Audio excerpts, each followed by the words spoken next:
don't really like Formula 1, and I tend not to really like people who like Formula 1.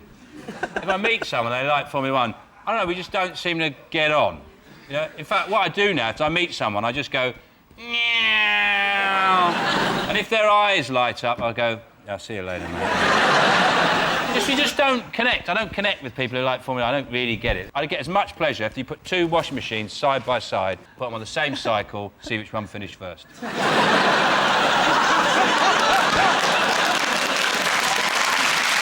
What else are we going to be talking about? The election in the United States, it's really do or die because it's Barack Obama, who's awesome, and John McCain, who's horrifying, and even more horrifying, his running mate, Sarah Palin. She is everything gross about a pageant contestant, but without the desire for, like, world peace. Really? Yeah.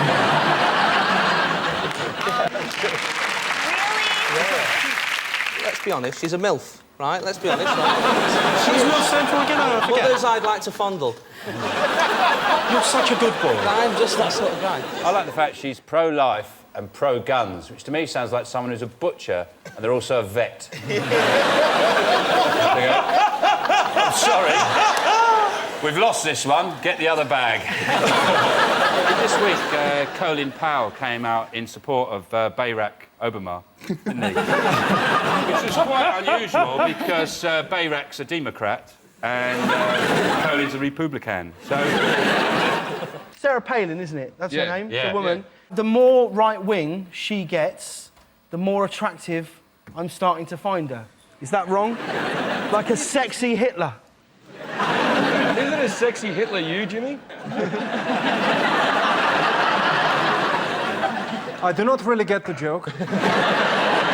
Do you really find her attractive, though? No, truly. People say they find her attractive, but I think it would be like sticking your dick into a swirling vortex of hate. That's what I want in a wife. I'm so into the election, I'm Sky Plus in the debates. Yeah. I think a lot of the politics, James, is going over your head, though. I'm very happy about Obama's victory. Change we need was their slogan. It's quite vague. I can't help but think they stole that from the homeless. Don't you agree? I went to a fundraiser for Barack Obama, and it was really exciting because it was in Los Angeles, and it was really like a who's who, and I could walk right up to him. You know, this was like a year ago, and I wanted to think of a smart question, you know, so I go up to him and I'm like, Senator Obama, when you were a student in Boston, did you encounter any racism? And he said something really interesting. He said, I'm Kanye West.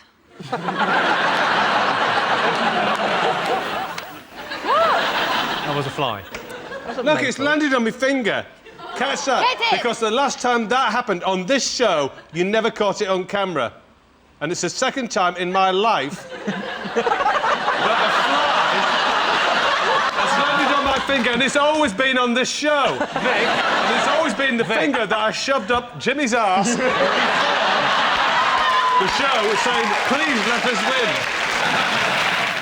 Is it these extreme marathon people who suffered extreme weather? You know? What was that, Christian? I can't bear this story. I had to do it on Sunday night, you know. Yeah? Well, it's your job reading the news. We all read the papers because we enjoy them. I can't bear this story. I had to read out what happened. Oh, they're running and then it rained. I hate it. Jon Snow gets all the good stories. I hate it. You hear mountain marathon and you think, oh, you know, it's a bunch of athletes running up a hill. It's a bunch of old people hobbling up mountains. And then when we did the stories about how they were all washed away and didn't know what they were doing and got lost, they then got angry with us and saying, oh, no, you were making it up and we were all fine. And these stupid people, I just want to say to them, don't waste my time. I have had it with your stupid antics. The next time there's a weather storm, just don't call us. A bunch of very healthy people who can have whatever operation they want from the NHS, right? Decide to go out and fucking try and kill themselves and cost us thousands of pounds in helicopter rescues and everything. I've had to drop 4 stone to get a new hip. up a mountain, I do now, just by cutting out pastry. You managed to drop 4 stone by cutting out pastry. How much pastry were you eating? I slept on a pastry bed. And ate... And I ate it every night. I went to bed in a big pie. I woke up in tears. Yeah, I wept gravy. You know. I know the petty. It doesn't sound that far-fetched. I can see your head poking out of a pie. Like you're in a jacuzzi. It was announced this week that the price of Christmas turkeys is set to rise. So we polled our studio audience and asked them, if you had to make a choice, what would you give up? Christmas dinner or Christmas presents? Whoever invented Christmas dinner or came up with, I want to shake, I want to kiss his face, right? Yeah. You don't put any weight on, do you, on Christmas Day? No. That's our little. That's our little gift off Jesus. Fact. He said, "Eat as many matchsticks and miniature heroes as you want." It's in the Bible. I don't like presents. How do you not like presents? First thing I say when I open a present, the second thing I say, first thing I say is, keep your seat. Second thing I always say, and I get right up close, say you're my dad and you give me a present, I get right up close, holding the present, and go, I hope this isn't my main present. So your related question is, more people would like to time travel to the 80s than the 60s. Is that true or false? I know where I'd go back to 1936, Nuremberg, right? And I put a banana skin on the stage. So, totally changed the course of human history. Hitler walks up to give his speech. Millions of Germans going, he's an idiot. There's other people who would have taken over Hitler's job, though. If to get rid of Hitler, you know, Goebbels would have come in. I'm not taking one banana back to 36. when Hitler goes, whoa, and then they go, right, Goebbels, I'll put another one down. Maybe in the future, a time machine gets invented and you already have done that, and that's how they got the Nazi walk originally. In fact, right? Oh! They go like this. They go. Oh! Oh, yeah, no, I remember. There's 6 blokes here. Let's see, chair dancing, right? Who's got the best moves for Sarah, and see which one turns her on. Yeah, let's definitely start with you. Let's start with, OK. Yeah.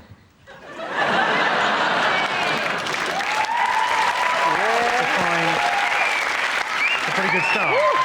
Oh, got a little bit dizzy now. Steve? Oh, God. Come on. I'm going to take a old school... Oh, no. Sarah's clothes. Yeah. Oh, sorry, I thought you were rubbing a cat. Is this... Your turn. There he goes. You're quite high in the air.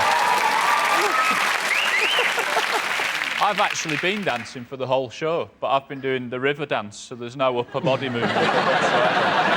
The whole show I've been dancing away happily. While you lot have been playing your panel game, I've been throwing shapes under here. There is a version of this show that goes out in Ireland, which is just Alan's feet. Very popular it is too, but if you want some upper body stuff, what about that? You realise whoever wins this, you have to... Yeah, here we go. Now the high point, ladies and gentlemen, what you've all been waiting for. It's just a bit of that. Nice. Not too much, you know. Oh, keep those orderlies away, they're stealing my stuff. Well, I like to take things slowly, so usually what I do is I start off with...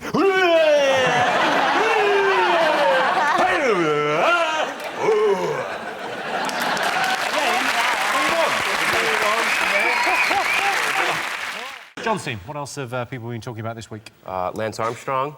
Is that something that's... I feel like that's been popular over here as well. We've been chatting about it a little bit. American sportsmen generally, yeah. Yeah. You guys get American things here? You get too many. I'll be honest with you. Treat. You can have that back. Can I get a coffee? No, you can't get a coffee. You can have a coffee. You can only get a coffee if you bloody work there. They get this. That's another American thing. The Easter Bunny. You've just opened a can of worms with me, mate. Relax, I'll talk to Mr. America. Oh, I'm sorry, all right, sorry. I think it's Captain America. Give us the story. What happened with Lance Armstrong? There's a big report just basically blaming him for not just being involved in doping, but sort of spearheading all the efforts for the entire team. Yeah, he's ruined cheating for a lot of people. It was something I almost admired sometimes. You know, someone's a bit of a cheat. You go, it's quite clever to cheat, but he's just gone nuts. He cheated. He didn't just cheat in one Tour de France. Yeah, but he cheated 7 times. You'd think after you've done it once, you'd go, phew, I got away with that. Carried on. Just the sheer energy for the cheating. I don't know where he got that from. It's not just the steroids he cheated with. He had a testicle removed, so he was lighter as well. A Brit just won the Tour de France for the first time, right? That was pretty exciting this past summer. Cavendish, right? Actually, No, English. it's Bradley Wiggins. It's not. What? I think Bradley Wiggins wins. That's what I said. What did you hear? I said Mark Cavendish. You don't know what you're talking about. Usually, like, if someone gets caught doing drugs, it means whoever got silver got gold. But because so many cyclists are cheating, I got a call this week to say that I hired a bike when I was on holiday in Paris. And I've gone down, so I actually won the 2003 Tour de France. I bet there is drugs in boxing, though. Surely you've got to take paracetamol after a fight. All those bashes on the head. Do you get a headache? To be honest, it'd be a hard sport to cheat in. You could have all the energy in the world for boxing, but if you haven't got the technique and the skill to go with it, you know, you still can't win. Right. I think if you took enough heroin, you wouldn't be bothered about it. Nick, you're a professional sportsman or drug taker, one of the off.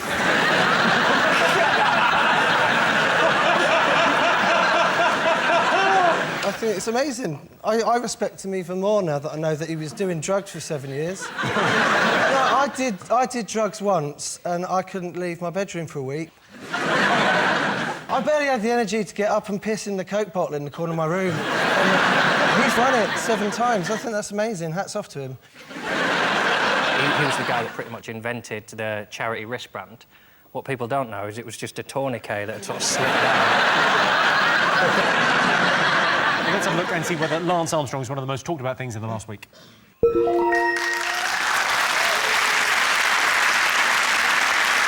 Yes, cyclist Lance Armstrong has been accused of taking performance-enhancing drugs. Suspicions were first raised when Lance Armstrong won the 2004 Tour de France on a chopper. He's supposed to be able to talk about policies to solve problems. They had one policy that was interesting. Their policy on burglars. Yeah. They basically said, if someone now breaks into your house, you can attack them. See, I didn't get that, because on the one hand, they're saying, we really want Britain to be aspirational and we admire people who take risks and go out and get what they want. And then on the other hand, they're saying, shoot burglars. My parents' house got broken into while I was in it, and... By you? No. I was in it. How could I break into it if I was in it, Jimmy? It's no logic. Yeah. Just think and then speak, for fuck's sake. Now, where was I? And I was upstairs and I heard some, like, real smashing around downstairs. And I came downstairs to see, and there was a masked man coming through the French windows. He was, like, halfway in, and the only thing I could think of to say was, "Excuse me!" And then he ran off. I turned really posh. We're not... really posh when I'm getting burgled. I'm the gentleman crime fighter. You certainly look like a gentleman. What I do, if I have burglars, I've got a burglar's outfit by the bed. And I dress up in it. And I go downstairs and I go, "There's nothing up there." "Oh, Jax, let's get out of here. He's got a big dog, he's a bit nuts. Let's go." OK, let's get back to the Tory party conference. I feel a bit sorry for politicians, because, like, it is hard, isn't it? Like, and they're always evading questions, like, but if they were honest and they said, like, "Well, what are you going to do with this? What are you going to do?" Like, "I don't know, mate," right? "No one's got any money," right? "Everyone's pissed off. They're asking me to sort it out. The wife's got the ump. Not seen the kids. I bought FIFA 2 weeks ago. Not even played it."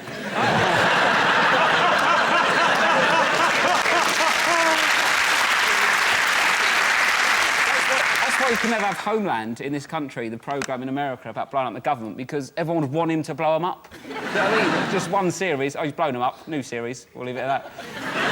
I hear Homeland's kind of big here, though. Oh, yeah, it's pretty big, yeah. Pretty good. Yeah, we love it. Yeah, it's a great show. Massive Yeah, it's hit. good. It's a shame they couldn't have found an American actor to play the lead, but... Could you look sort of troubled, as if you've got a dilemma going on inside you all the time? Can you do that? Let me check. You look as if you're thinking about pie.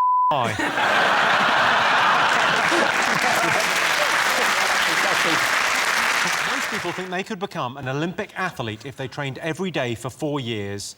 True or false? That's a great question. Thanks. I've been working on it, really thinking about it. When did you take up boxing? I was 12, so that was a lot of years in the making. So I think 4 years of. It depends. It depends. If you've got a natural talent, then you might be able to pull it off. Well, thank you. I appreciate that. What do you think, Nick? Could you be an Olympic athlete? 4 years is loads, isn't it? 4 years is way too much to be training. Well, you think you'd go over the Olympic standard and just give up? You go, well, this is crazy. I'm too good at this. Then Jamaicans learned how to bobsled in under 90 minutes, didn't they? So.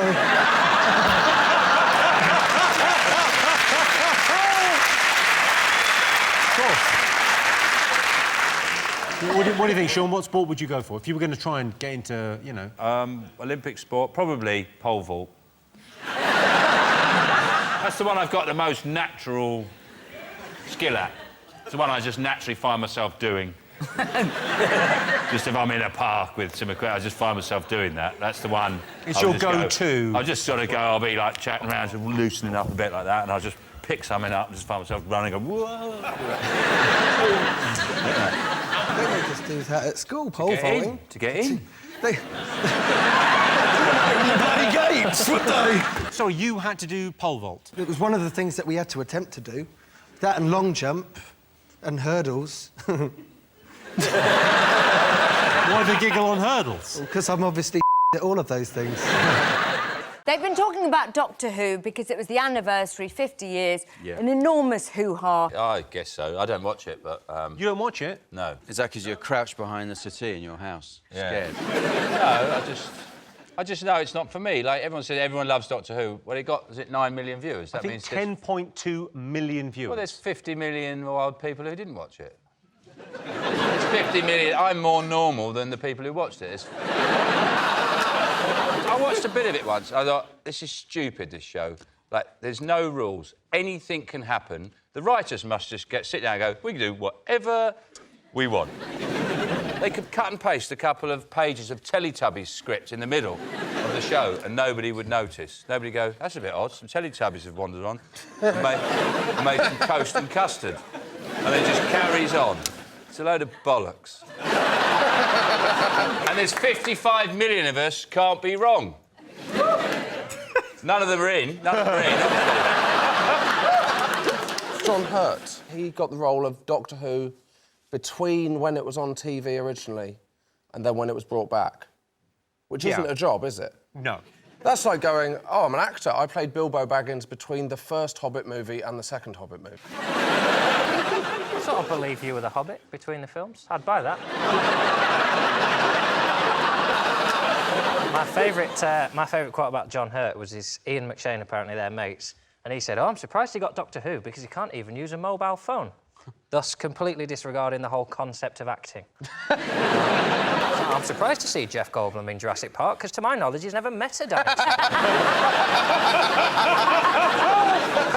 I don't get the new actors and stuff because what they said is good for children because it teaches them about death. But it doesn't, does it? Because basically, there's children now going around, well, at least when my gran dies, she'll turn into Peter Capaldi. In fairness, when your gran dies, that really does teach you about death, doesn't it?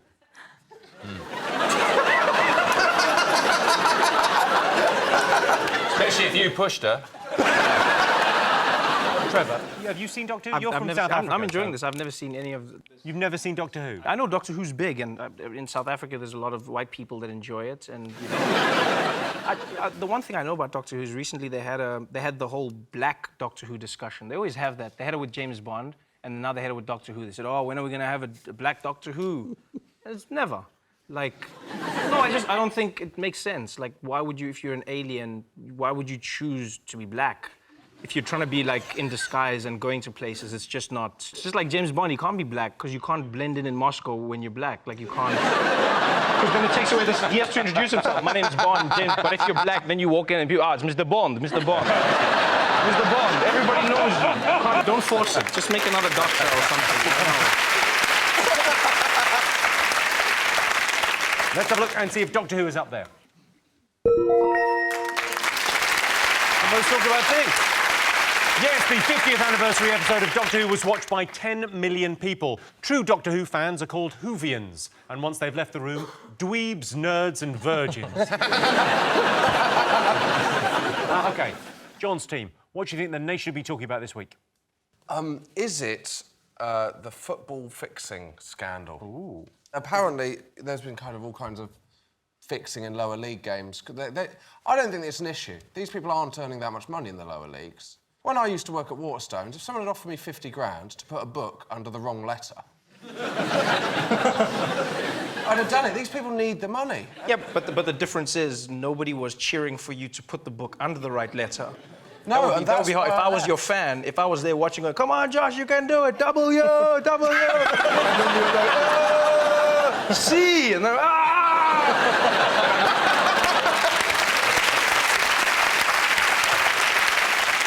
What I don't understand is how it took them so long to work it out. My first question would have been, why are Asian people betting millions of pounds on the Northern Conference East? That would have been it. If I've got a mate and we're going, oh, I'm just going to nip into the bookies. Oh, what are you betting on? Oh, Shanghai Tigers are playing this week. So you don't seem to know anything about the Chinese football. As a Plymouth fan, I hope we have been fixing matches, because the other explanation is that we're shit. The best chant I ever heard at a football ground was from Plymouth fans. I went to see Leyton Orient and Plymouth were playing. And at one point they went, "Are you watching Exeter?" And there was 0-0. Our rivalry with Exeter is very vicious. I remember we played Exeter when their players got sent off, and Plymouth fans shouted, "You dirty northern bastards." They're 20 miles up the A38. Claudia, what do you think of this match fixing? Well, good. I think everything should be fixed, and we should be... So then we don't have to watch it. We don't even have to do it. We don't really have to do it. If we all agree that Plymouth beat Exeter 3-0... Who cares? Let's all have a nap. A, it's way too long, the football. 2, there aren't enough goals. I like put goals all the way, make it inside. Put goals all the way round. All the way round. I was with you for a bit, and then when you said that, I think you should be removed from the committee for football improvement. If I was a gambling man, I'm not really, but I can understand why you would want to fix the match, because obviously it reduces the odds a lot, doesn't it? You're more likely to win if you can get an organised crime gang behind you to make the result what you bet on. Would you like to win this evening, Jack? Win what? We're playing a game. Oh. Are there scores on this game? Oh, for What are the Jack. rules? I'm going to throw it. I'm going to throw this episode. Yeah. I'll Been do doing it. quite a good job already, but... Ask me a question. What else have the nation been talking about?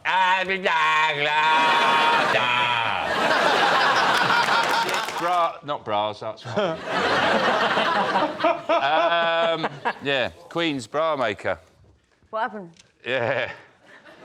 They wouldn't let me in. I said, let me in! I just want to be in the changing rooms. That's all I wanted. What's the big deal? I just want to be in a room where the Queen's had her tits out. That's Yeah. all. Let me in! Sean, are you trying to throw this? Yeah. No, is it the Bulgarians and the Romanians are gathering like a storm cloud of evil on the shores of Calais, about to invade our country? And similar to the Vikings, very similar to the Vikings came to burn our houses down. They're coming to do them up. It's the scaremongering of scurrilous papers like the Mail and the Express and Nigel Farage about Bulgarians and Romanians. We don't even know what they're good at yet. They're not here. Like the Irish are good at roads, Polish are good at plumbing. Bulgarians, fingers crossed, it's Knickerbocker glories. I think it would be very nice if a Romanian came over and actually got the job of running UKIP and actually turfed Farage out. Someone called Nigel Faratsky or something. Came in and undercut him. Came in and undercut him, said, I can do this for less. OK. David Cameron has announced benefit restrictions to migrants, so in a bid to curb the number of people coming to the UK. What would you do, Claudia, if you wanted to discourage people from coming to the UK? Well, just show them a picture. Show them a picture of the orange people that you guys have. Those people are weird. Orange people? Yeah. That's me. You're judging people by the colour of their skin. That's not skin, my friend. That's not Dare skin. you? How dare you? That is not skin. Not the kind of thing we do here. Is it? Can we not just have like a slogan like Britain so shit even the Scottish want to leave? But didn't they try and put people off by saying it's cold here? Yeah, they did. They were also saying that the streets were not paved with gold. No shit. No, they are paved with shit.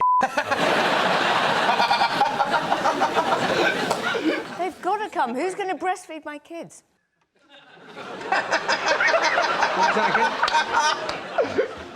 Will you do it for me? It's a little bit sour. You get used to it. I always put a bit of icing sugar around my nipple. Trevor, you recently come here, you worked here, what do you think? You guys aren't very friendly, like, I mean... What now? Look, it's partly because of your weather and just, like, your lives and stuff, but you guys aren't... The weather first, and then just our lives. Yeah, and just, you guys are very, like, you're not very friendly. I don't know why you guys are stressed out about immigrants as well, because, like, when it's sportsmen, then you guys love them. You don't want workers, you want sportsmen. We should have some kind of border control that's basically like a sport. Yeah, just have goalposts and then, like a cricket field. Yeah. It's like, hey, Stochki, how'd you get into the car? I hit the 6. I don't know.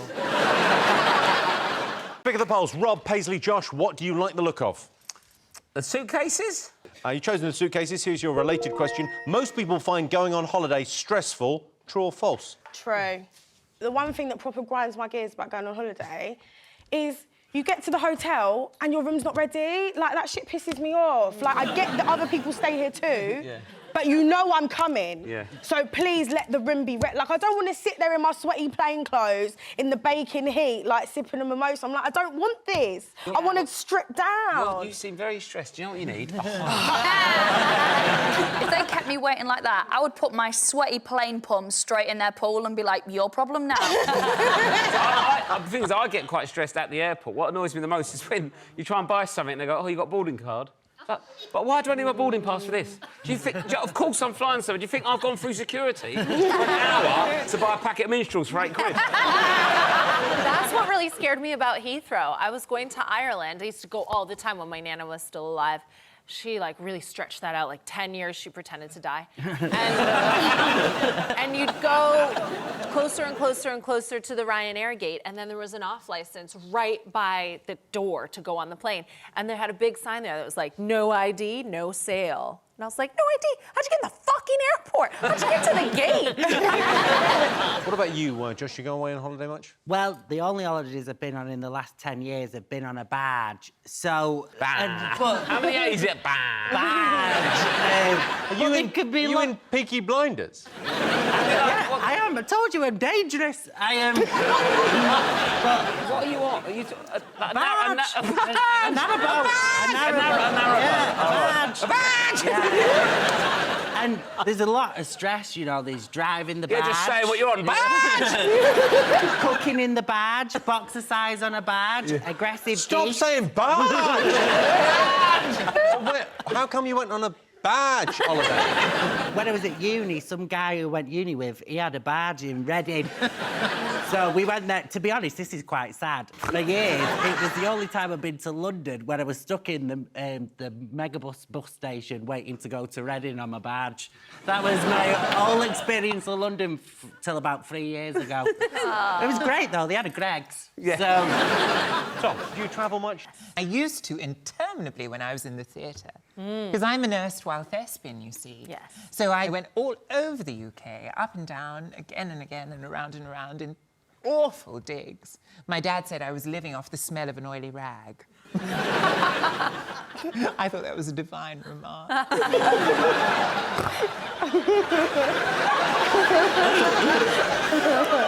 The same oily rag you used on your mum.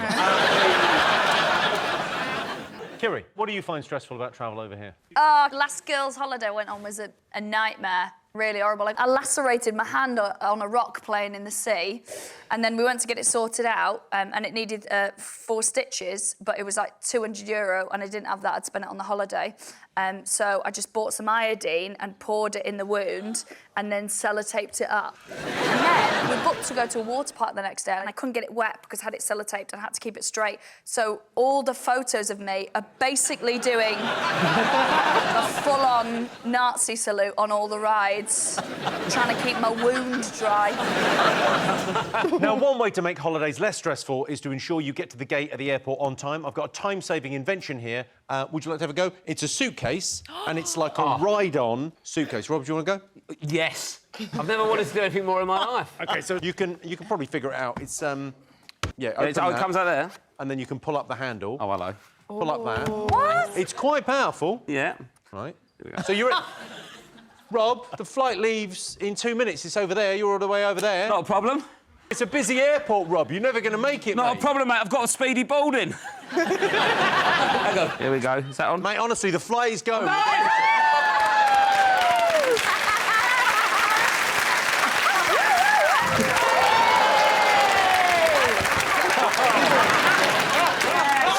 I'll come back round. I've never seen him this happy. See you next week! This is the best thing I've ever had. I'm having this now, Jim. I don't know. That's good. I mean, it don't corner well. Oh, darling, that hump, you practically flew. You Yeah, did. It turned into chitty before my eyes. You've got to be brave with it. Flying through Gatwick on that. Kids walking 100 metres behind. See you later, kids. OK, let's get some answers. Most people find going on holiday stressful. What do you think, Rob? I'd say yeah. Like... OK, what do you think? I say yeah. Yeah, no. You're saying false. What are you going to go with, Catherine? We think it's absolutely true. Yes. On holiday. OK, well, I can tell you the answer is false. But 39% of people do find going on holiday stressful. Thank you very much.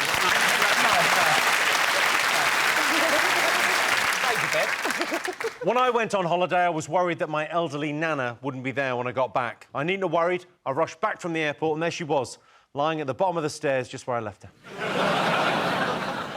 Artificial sperm. Artificial sperm. Men won't be needed anymore. Yes, they will, until a petri dish can buy you a diamond bracelet. They will still be needed. But artificial You romantic, you. No, but it upset me terribly because I belong to Overeaters Anonymous, and sperm is 450 calories a swallow. So if they're going to find this new sperm, make it no-cal sperm. Sperm light. Sperm light. Sperm light. It makes such sense. Think about it. You know, you're dieting all day, and then you go,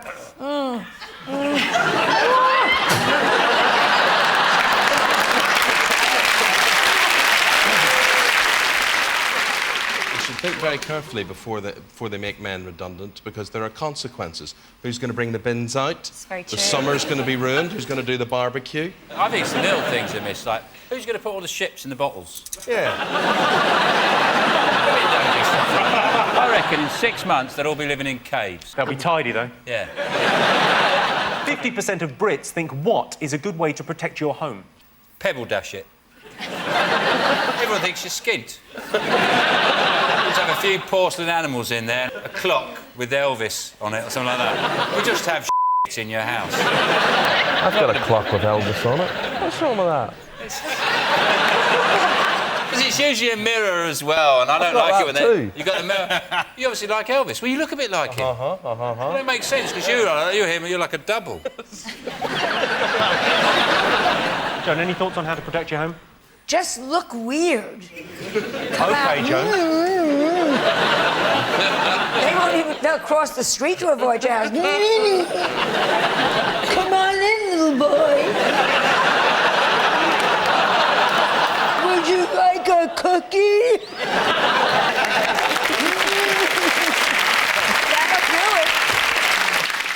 How would you protect your house, Vic? Well, I suppose it's a portcullis. It involves getting together with a group of people. Neighbourhood watch. Correct answer. Well done, Eamon Holmes. Yes, 50% of Brits think joining Neighbourhood Watch is a good way to protect your home. There's a thin line between Neighbourhood Watch and being a peeping Tom. I've reported several things to the police, like the shocking lack of foreplay at number 47. OK, next question. 13% of what say their job puts people off dating them? Is it paper boys? Paper boys? I don't think it'd stop Joan. Come in, little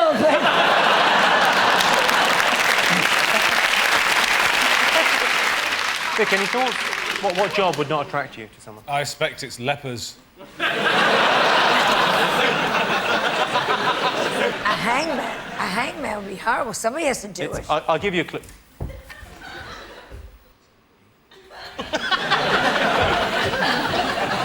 Is it an evil dentist? Yes, it is. We want the points, Vic. I'm going to have to tell you what this is. 13% of teachers say their job puts people off dating them. I suppose it's hard to find the time to meet people when you don't finish work till 3:30 in the afternoon. 36% of Brits think that new age therapies are utter nonsense. Do you think that's true or false? I was very skeptical, and then I wasn't feeling well, and they said, try one of those organic coffee enemas. And it worked like $1 million. They threw me out of Starbucks. I can never go back. But I went to Hong Kong and I was really ill, and I went to a traditional herbalist Chinese shop, and I went in and trying to communicate. I did that stupid thing that we do, and I went, me sore, sore, shiver. I don't know why shiver. You have anything for me? He went, night nurse. No. See, I recently got attuned in Reiki. Oh, that's channeling. It's kind of like a healing energy that you are the channel for. And it's really weird because I think it really works. Sorry, do you want to buy some magic beans? You can do Reiki as well, can't you? I used to be a hippie. I've moved on. What's that? But Jimmy does Reiki? You make her. Quite right. What did she look like that was doing the Reiki? What did she look like? Yeah, it was like this gorgeous girl doing Reiki over you. Or was that... I think that makes a big difference with a man. If we were both Reiki instructors, who would make you guys feel better? Come on, shut your eyes. Come on, Holly. Shut your eyes so you won't know who does which first. Now, one of us is going on one side, one of us is going to get on the other side. Right, you're going to what, heal me?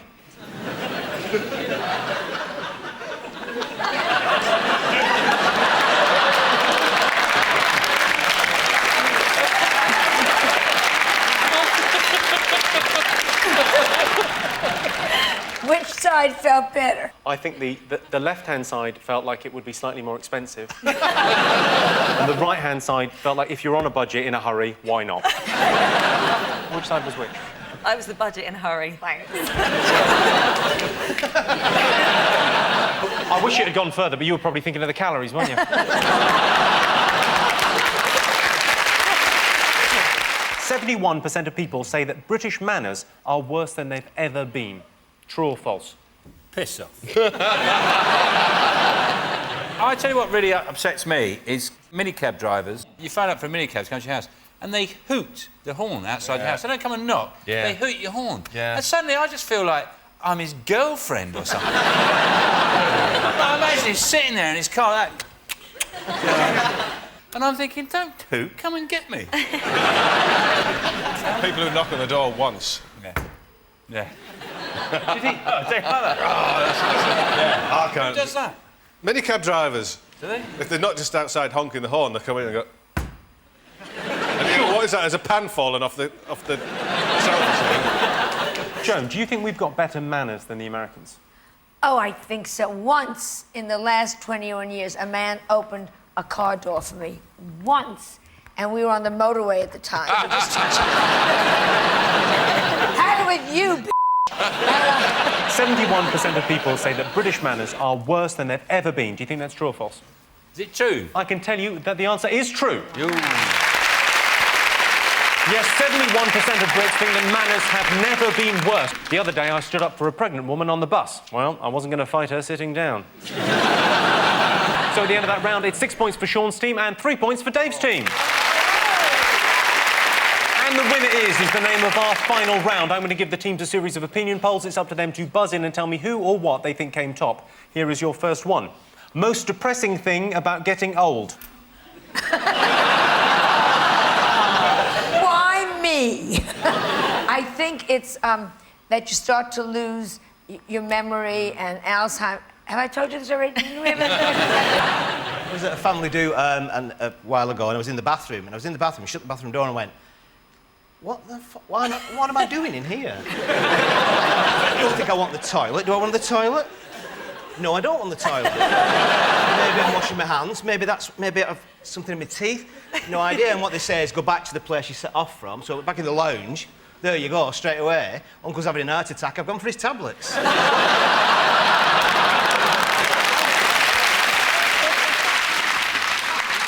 It's also very easy getting down, but it's very hard getting up. Right. Which is why Clinton never slept with a girl over 30, because she couldn't get out in time. You know?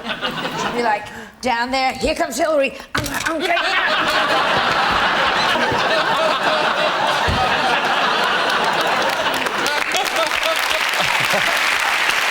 That would be bad. The most depressing thing about getting older? Tutting at things. I tutted at a squirrel the other day. What had the squirrel done? He tried to make a leap from, like, it was really silly. He was never going to do it. There was 2 trees, and the branches were so far apart. And he went up there, and I thought, he's not going to try and do that, is he? And he tried it, and went... No one's got the right answer yet. Dying. Is it dying? Yeah. Look at your teammates and reconsider that answer. What about sex? All right. Is it illness? That's the correct answer. Is it? Most annoying thing about supermarkets? Is it the veg on entry? Never understood that. Why do they put the vegetables, all the vegetables and the fruit, first you go in? You haven't bought your meat or your fish yet, so you don't know what you're going to have with it, do you? You kind of have to guess what meat they might have, buy the appropriate vegetables to suit that meal that you don't even know you're going to have yet. You just got to just dream, hope, for God's sake, they've got chops. Because I've bought potatoes and I've bought some broccoli, and that goes with chops. If you've got no chops, I've got to go all the way back there. That's word for word. The royal wedding, yes. Yeah. Oh, God, what a magical day that was. I just stopped crying. She was so beautiful. The dress came when she came out the thing. She's wearing a dress. Oh, no. It was a lovely day because the M6 was really quiet. I just took advantage of the quiet roads. Did neither of you watch it? I watched it, yeah. Yeah. In the nude. It's my little protest. It was one of the most boring things I've ever watched on TV. Oh, come on. It was? What do you Why? mean? No, come on. My girlfriend made me watch it. The whole family came around and I was bored. Did anybody here seriously watch it? I just don't get it. I watched it. We celebrated in quite a big way in my house. We got a McDonald's breakfast. And we watched it in bed. It was pretty good. You get the McDonald's delivered to your bed? You reached those dizzy heights? I got a butler. No, my poor, long-suffering girlfriend went to McDonald's and got coffees. Your girlfriend went to McDonald's? Yeah. We thought we'd celebrate in style. We thought we'd watch the royal wedding the way it's meant to be enjoyed. Basically, At home she making... said, you're watching this with me, and you said, only if you get me McDonald's. Is that right?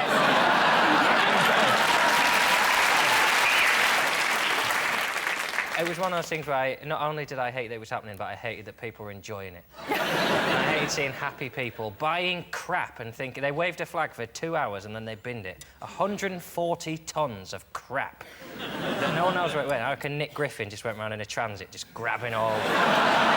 He's just at home rubbing Union Jacks on himself now, flossing with bunting like that. Well, you were romantic, Kate. Did you enjoy it? Well, I think so. I mean, it was the first time in, 350 years that someone outside royalty or aristocracy had married into our royal family. I think they genuinely Well, let's face it, the gene pool could use a little chlorine at that stage. Yeah. But now it's Pippa, really, that the focus is on. Well, Pippa, I don't know if you're aware of this, but Pippa has a bum. Worse than being outshone by your sister on your wedding day is being outshone by your sister's arse. That's just so much more upsetting. Not the rest of it, just her arse. But that was the best thing about it. Well, the rest of it was just... Because I don't understand the rest of it. It's better than getting excited about whether he's going to kiss her a second time. Hang on, is he going to kiss her? He's going to go for it. Is he? Are we going to get... The commentator was going, are we going to get 2 kisses? Are we going to get... Of course you were, because the crowd was shouting, kiss her, kiss her. He was just under pressure. Well, he was bullied into it. If they'd been shouting, whip her dress up and show us her chimney, he'd have done it.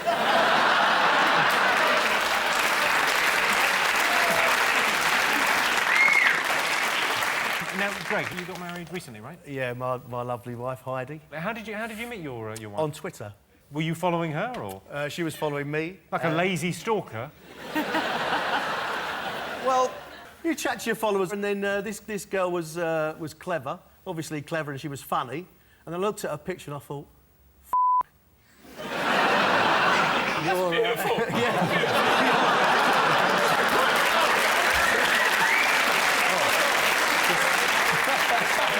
That's like an opera, that is. I looked at her. Help. Did you sell it to Hello or OK or anything like that? oh, yeah, hello, yeah, and the honeymoon. As soon as you get hello involved, everyone seems to want to discount your wedding and your honeymoon by a serious percentage, so it seems silly not to. And if you ever want to remember your wedding, just go to the dentist. Win-win. It's a win-win. Oh, I've got to get a root canal, but no, what a lovely day we had. Perfect. Kate, did you get married as well recently? I got married in December. And now you're knocked up. Oh. I know. He works fast. Yeah. Does he? Well, never mind. How did you meet? Well, I was going off to Iraq, and you have to do a course called a hostile environments course. And generally, you get kidnapped, hood over your head, tied up, beaten up a little bit. And then he did that to you, and then you went, should we go for a...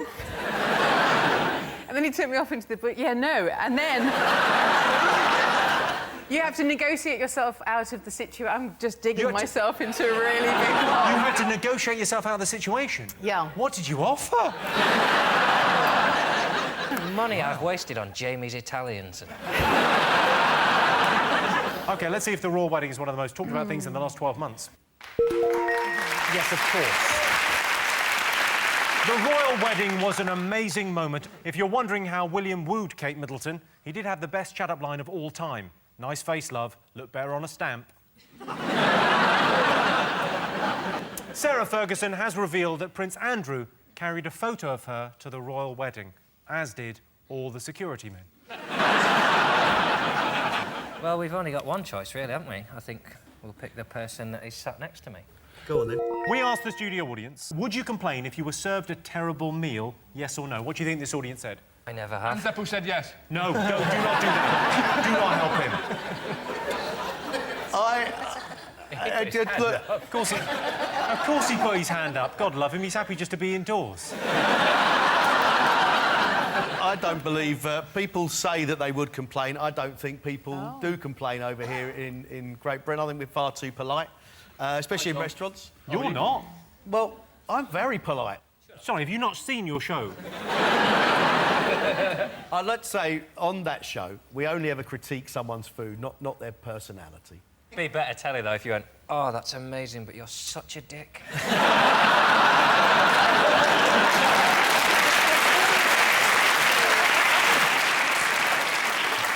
What's the worst thing you've had on MasterChef? What's the worst? I think we had a fella who happily roasted a quail beautifully, and for reasons best known to himself, stuck it on top of a chocolate cake. Sorry, can I just... I'm not even looking, but I presume Sarah's mouth is watering. Sarah's going, finally, I can enjoy chicken. It's like Nando's and Thornton's. Wow!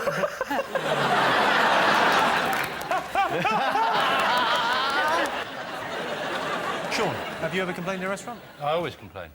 But at what point do you complain? Because you can complain and then you worry about what's going to happen to your food when it comes back. Yeah, you can. I complain, but I never eat what they bring back, unless my complaint is, this hasn't got enough spit in it.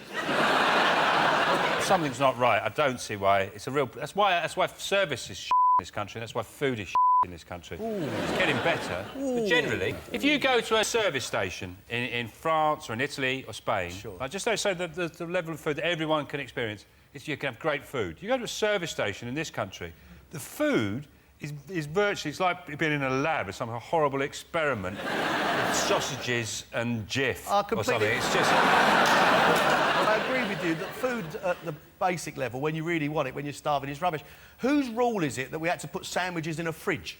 Yes, yeah. You know, they don't have sandwiches in a fridge in Spain, and they're not all dying of warm sandwich disease. And more importantly, who's the person, when they're making the sandwiches, pushes all the cheese to the front? And you look at it, it's like, you know, it's like, imagine if you're trying to fall in love in Iran, you've only got the eyes to go on.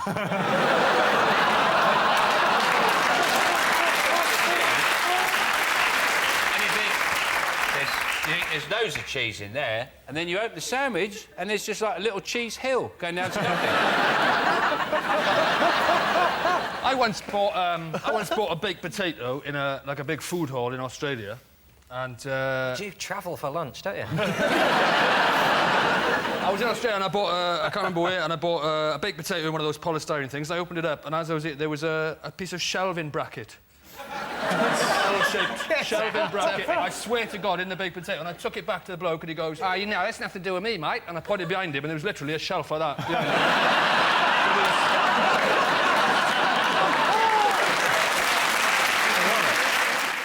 What do you like the look of, Ashton? Well, I really like the look of the bottom corner picture. OK, so most people would rather spend time with their pets than their friends. What do you think? Totally true. Really? What pets have you got? Well, I've got 3 dogs, but one of them's a working dog, so she's sort of a pet.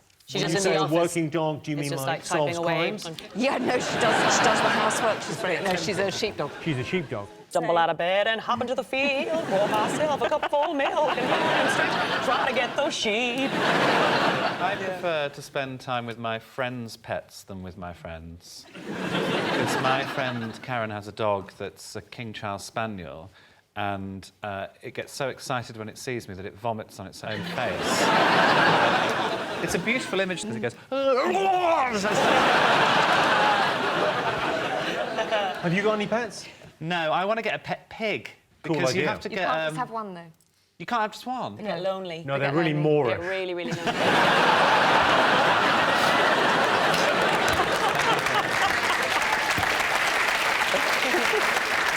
What I love about it is you have to walk them like a dog, and I just want to be that guy who's wandering around Birmingham with a pig on a lead. You're already that guy. What other pets do you have? You've got 3 dogs. 2 pigs. You've got 2 pigs! Are they for eating, or are they just for No, having them these for ones are sexual? not. They're not for eating? They were for breeding. So you're breeding them to eat? Breeding them to... Yes. Is that OK? I mean, it's fine. I They're mean, really I don't happy pigs. personally eat pigs for It's where you... obvious reasons, but... Well, get in your beard. Yeah.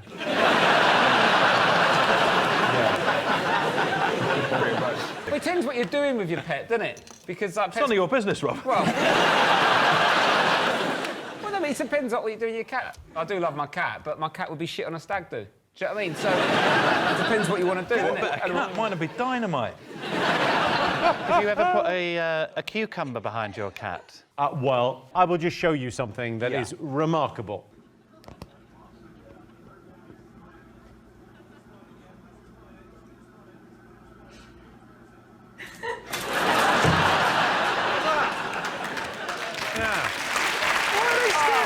You see, I don't particularly like cats, but I would get a cat just to do that. Oh, it's Just so to put a cucumber in. fun. I'm already trying to work out what I'm going to tell my wife about what I'm doing downstairs late at night with the cat and a cucumber.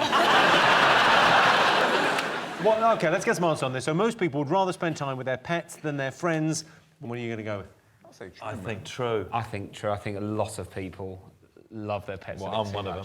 Yeah. OK, what are you going to go for, Ashley? False. I think false. You're going to go false. Yeah, OK, so you've people gone want false, you've human gone connection. true. Yeah. I can tell you it's close, but the answer is false. Only 40% of people would rather spend time with their pets. Pets are better than friends. You try finding a friend who'll lick Marmite off your testicles for a biscuit and tell no one.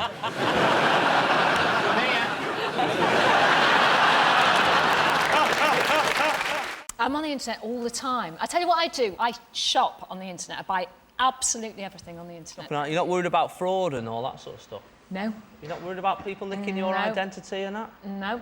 I bet your password is proper confusing, though, isn't it? You've got an amazing password that you've actually got to solve 3 sums to get the password. I buy a ton of books from Amazon, but I actually go to the factory and I never ever use their website. You just go to the depot in Leicester? Yeah, and there's one in Germany. I just like to be able to browse and see them in the boxes and, you know... It would be amazing if Amazon opened up a shop where you could browse. I find it weird when they do that thing where they... where they sort of suggest other things that you might like to buy because of what you've bought previously. Like, I bought your DVD at Christmas, right? And then it said, you like Jimmy Carr's DVD, you might also like a Police Academy 5 assignment Miami Beach. Whereas actually, you'd be more likely to like Mission to Moscow, which is the 6th in the series. But you were great in both of those films, so... I tell you, I bought your DVD at Christmas as well, and you, quite rightly, you know, they offer you things that you think would be associated. And there's an inflatable bondage chair that came up on mine. But well, there must have been some other things that you bought as well. I'll tell you what you would love. They were also offering Mein Kampf. Jimmy, you might like Mein Kampf. It's a book by a young writer called Adolf Hitler. 999. It is, the recommendations is an odd thing because it's sort of, I don't mind buying stuff on Amazon, but when the recommendations come up, I do sometimes think, is that me? I've got to change. It would freak you out if it happened in Tesco, wouldn't it? You know what I mean? If you were like buying some tuna and someone went, do you like tuna? You tried it with pasta, it's well nice. Or if somebody came and bought your shopping last minute. Like, you've done all the work, bought it, and you put your bid in for your shopping, you're lining up in Tesco and someone's gone, I think you'll find that's my shopping now. David, do you buy anything on... You buy eBay stuff, don't you? I recently bought on eBay a 5-foot actual-size inflatable giant penguin. And it's the first time ever in my life I have thought, wow, when my parents were my age, they had 2 kids in a house. And I have an actual-size 5-foot. Right, let's have a look and see whether shopping is one of the top 5 uses of the internet. Yay! Yes! Shopping is, of course, one of the top 5 uses of the internet. The thing I love about internet shopping is when it gets delivered and you're not in, and you get to go and pick it up from an industrial estate 7 miles from your house. And on the way back, you have to drive past the shop you could have bought it from in the first fucking place. The worst thing about internet grocery shopping is the substitution. So if they've run out of butter, let's say, they bring you margarine. I've got a list of... these are all genuine substitutions that have happened to shoppers, OK? This is from the Guardian website, OK? Genuine substitutions. Someone bought some lychees, and they replaced them, because they didn't have any lychees, they replaced them with Dairy Near enough, fine, OK. Headache tablets. They wanted headache tablets. They got dishwasher tablets. See, that lychees... Dairy Lee isn't a real cheese, so it is technically a lying cheese. You can't believe you're defending them. OK, this is, I think, my favourite. There's 2 more. 12 toilet rolls replaced with a pack of nappies. I imagine when the grocery shopping arrives, oh, thank God you're here. Well... OK, this is the best thing ever, OK? They didn't have any Tampax, so they replaced them with a Twix bar. It's a genuine thing. Clearly someone in a stockroom has gone, well, that's about the... Yeah. Genuine. Love? Do you know what? When you eat them, they do feel like they expand inside you. He's talking about tampons. Yes! Not Twix bars, ugh! I think social networking, although I feel like a grandad just saying that phrase, social networking. Yeah, my granddad always used to say that. I'll be down that pit all day. Social networking. That's where I met your gran, you know, Bebo. Yes. I feel like an old man when I talk about MySpace. I feel like, I remember when this was all MySpace and all we had was friends reunited for a fiver and we were happy, you know. It's like, have you been to MySpace lately? It's like a waste ground. It's just Tom by himself crying. You're obsessed by Twitter. Weren't you voted the best Twitterer? Yes. I think you were. No, you weren't, because you Twitter all the time. Well, I don't Twitter all the time, but just occasionally I'll think of an off-colour, weird remark about robots or sperm, and then I'll just Twitter it and see how many people react to it, you know, and... But being the world's, best Twitterer is like being the world's strongest dwarf, isn't it, really? So are you a big Twitter fan then, Sean? I just think, I don't mind people doing it, I just wish they wouldn't mention it. I wish they would just do it and keep quiet about it. So what are you doing? Twittering. Shut up, don't want to know. I think what it is, it's basically digital shouting. That's what it is. Because if you were walking down the street, you wouldn't be walking down the street going, I'm going to the cinema. Yes, I'm going to the cinema. Going to see Avatar again. 3D rocks.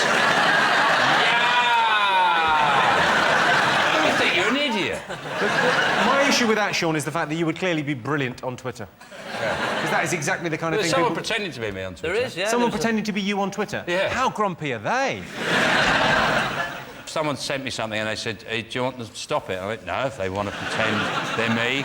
I just think what a sad state their life's got into. Yeah. I mean, really, if you could pretend to be anyone, why would you pretend to be a grumpy, middle-aged man with a hangover? What's weird about Twitter is the way people... Like, before, people would spot you in, you know, doing a bit of shopping or whatever, and then you would not know that person had spotted you doing shopping, and then you'd be like, now, I got a message over there, took me and my wife, we went to Nando's and then went to see Avatar, right? Now, you've lived... Show business has changed you. Nando's Nando's and then the movies. Yeah, it's one or t'other in the old days. And then the next day, someone said, did you enjoy your chicken then? Right? That was weird, right, for one, that someone knew I'd had chicken. And then somebody went, you could have had a shave before taking your wife to the cinema. They were actually following me, not on Twitter, in real life. I don't get that. They were following you in real life, and then they tweeted. What? Just come over and go. You could have. They twatted me. That's right. They twatted me. All of you. That's going to happen to all of you who Twitter. One day, your head's going to end up in a jar on someone's shelf, and I'm going to go. Serves them right. What, Sean? It's going to be your shelf. David, are you on? What are you on? Facebook or? I mean, I don't use. Well, yeah. I mean, the main function of Facebook is to look at pictures of your ex-girlfriend on holiday with her current boyfriend and look through 200 photographs till you find one where she's just got a slight look of regret in her eyes. Let's see if Twitter, Facebook and social networking is one of the top uses of the internet. Of course it is. Of course.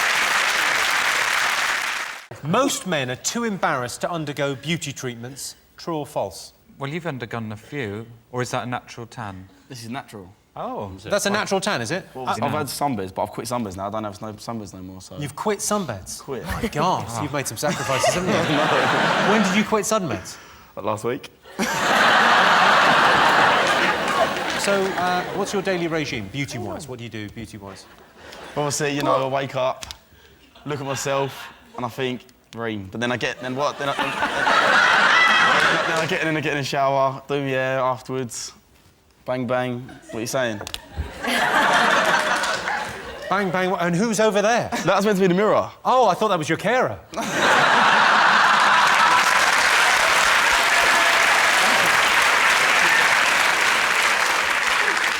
Jennifer, you're a lady. Now, do you think men are too pampered these days? Do we do too much? Yeah, I do. I like men, like, hairy, smelly. They come far. Johnny Vegas. Can feel... John, do you do any? No, I wouldn't say I'm too embarrassed. I just think the prettier you are, the more you're going to disappoint someone at some point, because they'll think, oh, that's the one, and then you go,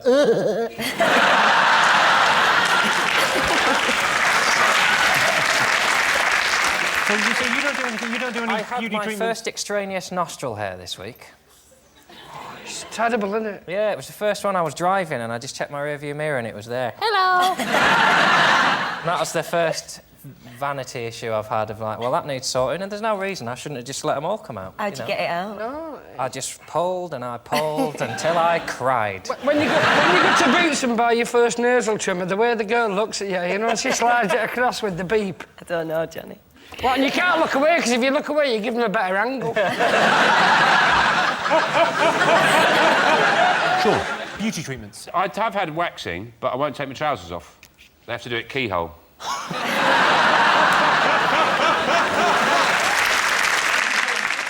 So what do you think? I'm going to get you a diffuser. A what? And then the can't technically say, even that's another step away from blow drying. A diffuser? Yeah, it's one, you know, with the little spikes in it, you just run it through. What it does, it breaks it up and you'll get no split ends. What have you done with the real Johnny Vegas? Johnny, what do you use on your hair? Hey, sunshine, I had a perm, all right, that, 2 minutes. I used to lacquer, I used a mousse, I used a diffuser. Didn't towel dry, because that created heat and friction. No, I'd wrap round, I'd give it 20 good minutes. I treated it with respect. I hope that falls out.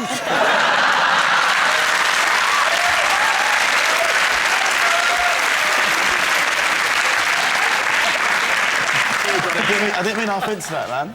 Yeah, well, you did. And you know what? Give out for that. Look after it. You don't know where you go while you're young. OK. So most men are too embarrassed to undergo beauty treatments. I'm going bald! Look at that. That's not that bad. No. I'm worse than that. Mind you, I think that's because I have very vivid dreams. I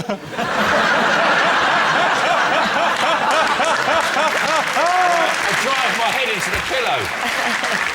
OK, so most men are too embarrassed to undergo beauty treatments. True or false? What are you going to say, Sean? True. You think it's true? You think they are too embarrassed? Yes, John, I do, what do you yes. think? Team? Jennifer, what do you think? Are most men too embarrassed? False. You're going to go false? OK. I can tell you the answer is false. Oh. You got it. Yes. Yes, only 43% of men said they'd be too embarrassed to have beauty treatments. These days, you can even get your arsehole bleached. That's what Liz Hurley did with Shane Warne. So the winner is the name of our final round. Here is your question. Top thing British people lie about. I think most people lie about any sentence that starts, I know a lovely place. Like when you go for dinner or to a pub and they go, oh, I know a great little place. And it's miles away and it's shit. How was that your anecdote? I know a great place and it stinks and the food's crap. So now I hate the place and you for liking it. It's telling your partner or your wife that they're your best friend. That's a lie.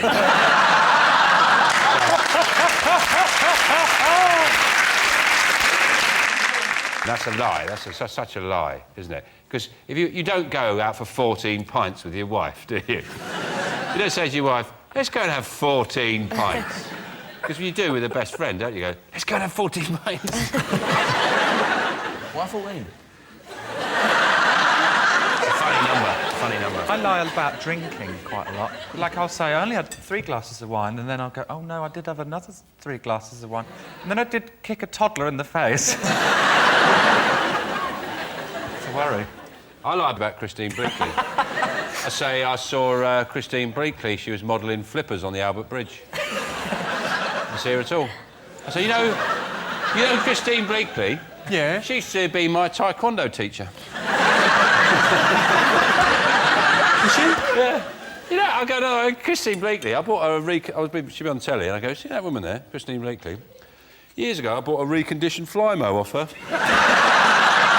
Sorry, is that true or not, Sean? Did you buy a reconditioned Flymo? No, just make it up for a bit of fun. Just make up all these stories about Christine Bleakley. And you know the canoe man?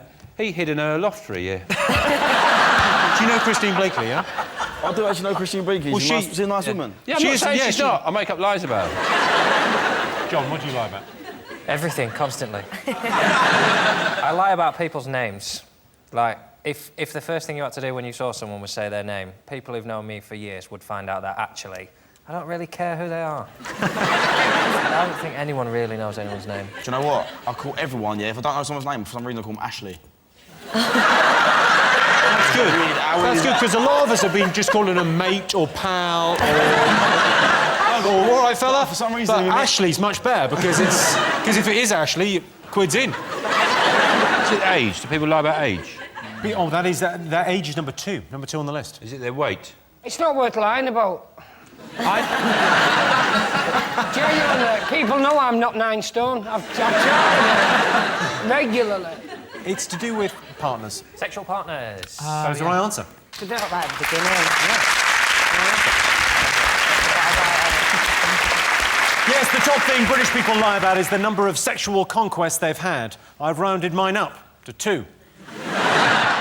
Did you know, for example, 26% of new mums worry about their social life changing? So you lose the chance to hang out with the girls, drink Prosecco and have a good old gossip. But on the other hand, you've got sick down your top, your house stinks of baby shit and your boobs ache. So, swings and roundabouts.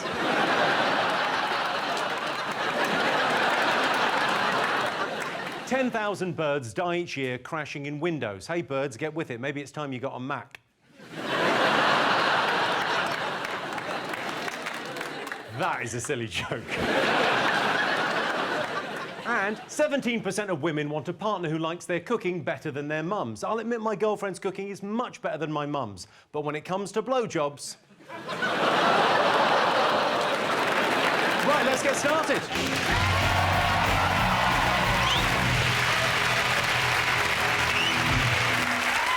Best way to put the spark back into a relationship? What do you think, Rob? Role play? She rolls over and I play with myself. Alex, what do you think? What's the best way to put the spark back into a relationship? I think there are two options. OK. Alcohol. Perfect. Easy. Or a life and death situation. Sometimes you can combine the two. If you're doing enough Jaeger bombs in one night... Oh. Or if you're having a picnic on a very high cliff. Hold on, back in love. What do you think, Aisling, if you had to put the spark back into a relationship? Why bother with sparks? Why not go fire? Set yourself on fire, then he'll notice me! Craig? I'd say have an affair. You know, the breakup sex is brilliant. And then coming back to one another is brilliant. You really are the voice of Strictly. Have an affair, everyone. Well, they've all taken that advice, haven't they? See, I would never do Strictly. If I wanted to cheat on my husband, I would just do it and skip all the dance rehearsals. It's such a convenient excuse, isn't it? Like, oh, I was cursed. I didn't know what I was doing. I walked under a ladder and fell onto his cock. I didn't know what had happened. Have you had relationships that needed a little bit of a spark, and what did you do? Absolutely. My boyfriend's so cute, but it's kind of nerdy. He, like, wears a mouth guard every night to bed, and he sweats a lot. So I just, like, imagine he's a boxer. He has, like, little night terrors. I'm like, fight him, baby. So cute. I'll tell you what doesn't put a spark back into a relationship, if you've got kids, is when the baby's crying and you go, oh, have you tried giving it some milk? Don't tell me this. And she goes, oh, yeah, I'm just sitting here with a baby. I'm not fucking feeding for 3 hours. Oh, yeah, I didn't think to give it milk, did I? I was sitting there looking and crying at me. Your missus sounds charming. Oi, oi! Rob's home. Did you meet your wife in prison? Sitting here with a baby, not feeding it. Oi! This little mug's had nothing 3 days. OK, best way to put a spark back in a relationship. What do you think? Toys or... Sex toys. Number 10 is swinging. Oh, no. Oh, just going to the park's nice, isn't it? Yeah. Date night? Date night's number 2. It's more than a date night. A weekend away. Yeah, that's the right answer. Away. Yeah. Yes, the best way to put a spa back into a relationship is a weekend away. I tried to be romantic by taking my girlfriend to a spa, but apparently she wasn't impressed, and it's not even a decent supermarket. What do you like the look of? I like the Valentine. You've chosen the Valentine's card. Here's your related question. Most people hate Valentine's Day. True or false? Well, I hate Valentine's Day, but I'm not most people. I don't think it's fun to go out on the busiest night of the year and watch your partner just spend a fixed fee on dinner and then totally a rose away from an aggressive Romanian. I hate Valentine's Day because if you're single, it reminds you you're alone. And if you're with someone, it reminds you that you've got someone, but you're still not happy. And I know that's true because I read it on a card from my boyfriend, OK? That was a joke. I don't have a boyfriend, but I'm just a very lonely time. I'm at the other end of the thing. I've been married 15 years. Do you know what I mean? Nearly gay. Nearly gay. 12 more to go. At the moment, Valentine, we just do a firm handshake and a nod. You go, yeah, we're still here. It's weird as well, because like, I think most people, you rarely find someone who's like a big Valentine's Day... Everyone thinks it's shit, don't they? What? My wife thinks it's shit, but if I forget it, she'll still be angry. Work that one out. I hated that thing where, like, the opposite of Valentine's Day, everyone was like, oh, a month later, it's steak and blowjob day. As if that's the opposite of Valentine's Day. Then shall we rename Valentine's Day to plant-based protein and pussy? Like, it's not... That's I'm going not to get cut adverse to that. so fast. Step up, Rob. Yeah. Step up. up. Is Emma stepping up her expectations now that you're doing a lot of telly and touring? Yeah. I mean, I'm not, like, well-known. I'm not sure how many of this audience knew me. When I walked on, I just looked like an electrician had wandered on set. Do you know what I mean? You look stunning. Thank you. Slag. Sorry. That felt like a risk. Fuck me. Like, I'm in my early 40s now. My body is starting to fail a bit. You know what I mean? I've got carpal tunnel in both hands. I can't really grip things, you know? And I always thought that she'd leave me for somebody taller or richer, but it could just be a bloke that could open jars at this point. Some flash bastard comes in and goes, give me that marmalade. I'm like, OK, mate, she's yours. Look after her. She's a lovely girl. I mean, she talks a bit in the beginning of films, but if you get past that... she's absolutely Do you find sensational. yourself, like, at the shops going, no, I don't really like pickled onions anymore? Yeah. You stay away from them gherkins, girl. My friend last year went on a Valentine's Day and she went on one of the dating apps and she had like this lovely date. She met this guy, it was all nice. They were like drinking a bottle of wine and they're like flirting, ha ha ha, and because that's how you flirt. And she said, oh, I'm going to go to the bathroom. So she went to the bathroom. She got to the bathroom, put her phone down. She's doing her hair in the mirror, and her phone went like vibrated. So she picked it up and read it, and it was a text message from the date at the table, and she read it. Then she came back out, and the guy sitting there had his head in his hands, and she went, and he went, yeah, I think I just messaged you. And the message read, yeah, mate, we're a bottle of wine down. Think I'm going to fuck her in the bum tonight? And this... Sorry, Jamie. This friend of yours... Jessica, what about... You're married, right? Yeah. You do the Valentine's thing? No, too risky. Too risky? Yeah. Diarrhea day, I call it. Why is it called diarrhea I day? am allergic to oysters, and I found that out the hard way. Where were you putting them? Genuinely. There was a bottle of wine down.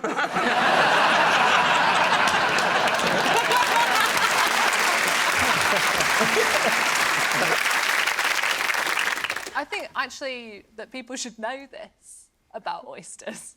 That a lot of them, because, no, Jamie, it's important. A lot of oysters contain the norovirus. And the seas are getting warmer, guys. Quality. And the bacteria is not dying in the cold seas like it used to. And that's making us sick. And that's making us poo our pants in front of people. Now I know that I was allergic to oysters and not Valentine's Day. The other thing that happened to me on Valentine's Day was that I put candles all around my room and I took off my tights in a sexy way. That's impossible. How do you That's do it like that? That is impossible. That cannot be done. You're putting too much pressure on yourself. Yes, that's why I Tights hate can't be removed Valentine's. sexily. No, exactly. And I caused a fire. What, from the candles or the friction? From the... I don't know. Well, some people love Valentine's Day so much they'll go to any lengths to protect their gifts.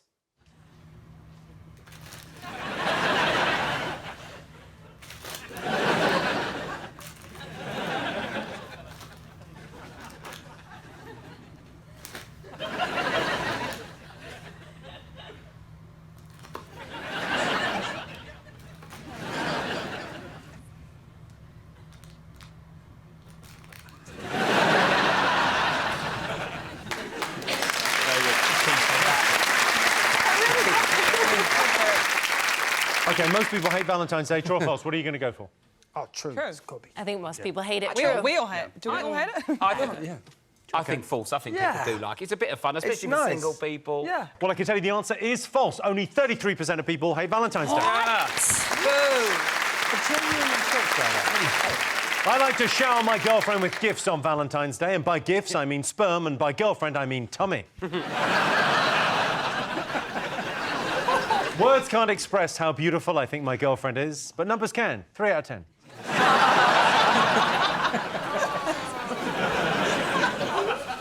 Fucking hope she doesn't watch this. If you mean by what have people been talking about, do you mean what forums have been going crazy about? Disney have only bought Lucasfilm, and that means something to some people. Fortunately, those people don't leave the house, so if you don't go online, it really doesn't affect you. It's peak heroin, Star Wars. That's all it is. They just prolong it because nerds are just like, I just need it. I just need one more space film where someone gets zapped. Oh, shit. Were you a fan of the Star Wars franchise? No. No. Well, the original ones, the good ones, yeah, the ones with the story and the good dialogue and stuff. The good one, the ones when we were a kid watching a kids movie. Those ones. Were good. Yeah. When we grew up and watched a kids movie, but the ones it was that rubbish. were Who made knew? just to sell the toys, no. Yeah. Well, they're all basically toy adverts, but they're bloody good ones. You know, as people say, I've never seen Star Wars. I wouldn't say I've never seen them, but I've just never watched them. They've been on, and I've just gone, nah. I don't actually watch it. You never really I paid understand attention. that Darth Vader is Luke Skywalker's dad. Spoiler alert. But he wasn't around when he was growing up, and that's why he dresses like that now, because he's in Fathers for Justice. He's trying to see his son. Do you know what else is weird, though? Like, when they make prequels, and the weapons that they have in the prequels are better than the ones that they have later. That's just really weird. Are you not excited by this? Well, the only danger is that Lucasfilm own the rights to Labyrinth. And if they remake Labyrinth and ruin it, by which I mean don't cast me in every role, there will be deaths. Not the rapper, Labyrinth. No. He's a douche, right? Is he? He's more of a singer, but he's all right. Oh, is he? Is he not a rapper? I'm on TV, he's lovely, yeah. Oh. But you could start a proper rapper war. I could do that. I could start a war. I could do it more directly. Go on then. Just look down the lens and say, "Oi, rappers, suck my balls." Except you don't have to suck my balls. I'm more of a singer anyway, You're a singer. so... What's a rapper then? Rapper's just, What's a rapper? What's a rapper then? He's in his cardigan there. He's in a mug of tea. I feel I need to know. Tell me about this rapping you do. When does a rap become a song? Are you serious? Sort of. Do you know the difference between Jay-Z and Beyonce and what they do? I know the difference Well, enough one's to a know. mummy and one's a daddy. This is So awful. if I say, like, I went to the shop and got some chips. You can't get chips from a shop. Isn't it supposed to rhyme anyway? Chips and shop don't rhyme. Yeah, exactly. Oh, Yeah. that's only the first Go on, line. get the next line out, go on. Go on, you went to the shop and bought some chips. Yeah, then I got some ketchup and other dips.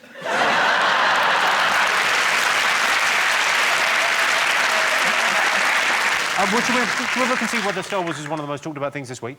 Yeah. Yes.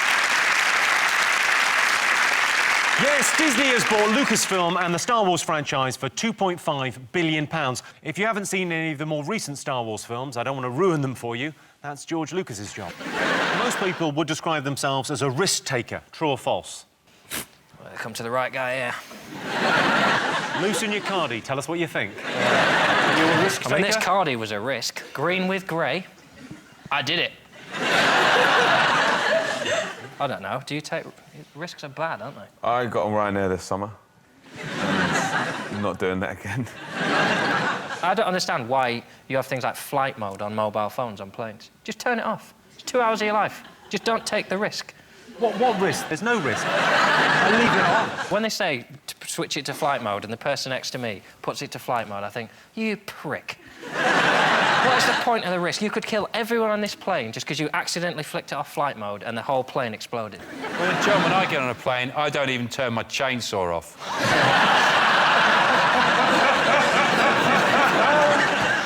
Holly, you've taken a risk, didn't you? You jumped off something, didn't Yeah, I you? jumped off a 40-foot pier and I broke my arm, so I'm a risk taker.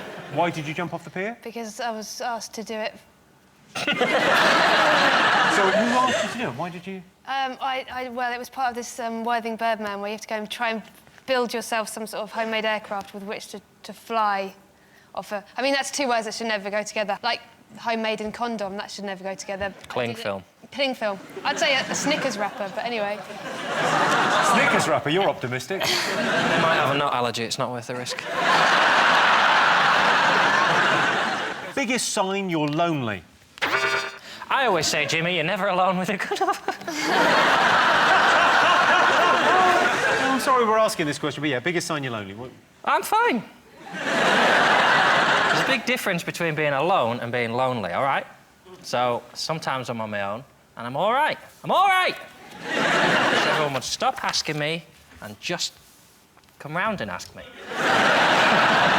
Is the biggest sign you're lonely setting up multiple accounts on Match.com and then asking yourself out on a date?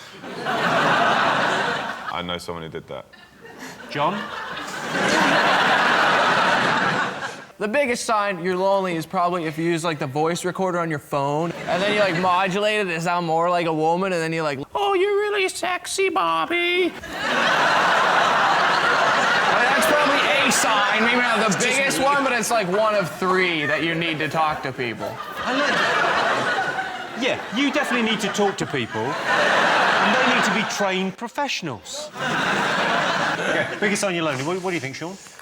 Well, I just think it's a tragic thing for anyone to experience, and I don't think we should be making jokes about it. If anybody had that reality in their life and they're watching the show now, I'd feel very sorry for them, because they'd feel like everyone was laughing at them and they're all alone, not able to enjoy a bit of company or something to take their mind off the loneliness that stalks their every waking moment. And it tolls like a bell in their head. When they think about the friendless, empty wasteland of their life. Lawn creatures. Yeah, but I know he watches it back on his own. OK, what do you think? Just sitting in the pub reading your own book quietly in the corner there, you know. I'm going to give you a point for that, because the biggest sign that you're lonely is drinking alone. What was that, John? Did you hear that? That was instantaneous, that reaction. One of the coolest things you can do. Well, it sort of depends, doesn't it? There's a big difference between treating yourself to a glass of rosé on a sunny afternoon and sucking the alcoholic hand sanitizer out of a plastic dispenser in a hospital car park at 4 a.m. OK, best thing about a British holiday? Is it the fact that you can take as much shampoo as you want with you? I go on holiday, when I go to Cromer, I'll take a big tub of shampoo, like that, big thing of it, and I'll open it up in the car. Nobody stops me. Nobody wrestles me to the ground. Put my hand in it. Oh, it's shampoo! Oh, look how dangerous I am. What are you going to do about it? Since I moved here, for me, all of Britain is like a holiday, which is exciting. I live near this place, the Brixton McDonald's. I don't know if anyone's been there. I think it's just called McDonald's in Brixton. No. And it's great, because if I'm ever feeling like, oh, what am I doing with my life? I just go to the Brixton McDonald's at 4 in the morning, and then I'm like, I'm doing fine. I got a 50-pound fine there for putting out a cigarette out on the ground. And it's like, really? That's the thing you're focusing on here?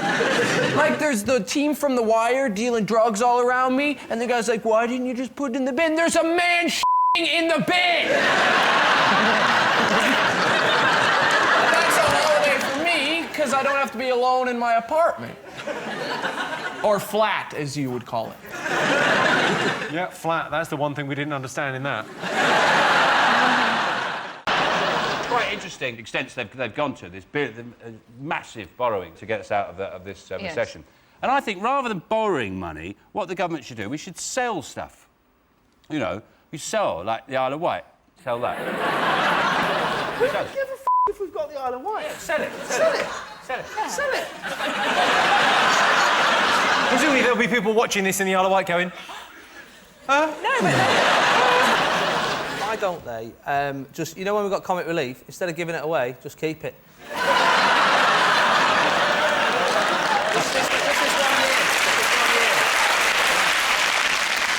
It reminds me of, like, about a month ago, I was in McDonald's, right? And I was buying a... Are you saying it because I'm fat or because it's so bad?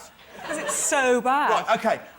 The world I live in at the moment is so... I'm not joking. It is more acceptable for me to talk to my friends about smoking crack and taking coke than it is... Because you go to people on cards, you hear my mates going, I did, like, so much MDMA and cocaine last night. Some people go, oh, yeah. Someone goes, I had a cheeseburger. So they go, no, you didn't. How can you put that crap in your system? Like that.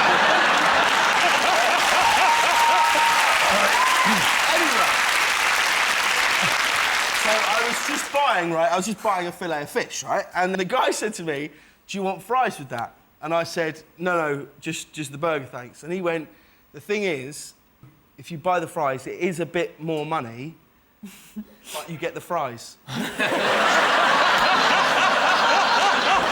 James, did you get the fries? Of course I did. Good man. Is it the tasers? The police have been issued with tasers. Yeah. But only 30,000 of them have got them. Not every policeman's going to carry one. And then you know there's going to be some police like coming home and their wife going, did you get one? Some of the critics are saying that they could be really harmful for people with weak hearts. And I just thought, well, people with weak hearts really need to start being better behaved, don't they? The main problem with it is after you've been shot with them for 6 months, you've got a bubble perm. These courtrooms look like Liverpool in the 80s. Apparently, there's a guy, it's his job to test him. I mean, literally, they test him on him, and he's been tasered 200 times. That's got to be the shittest job in the world. So, what do you do for a living?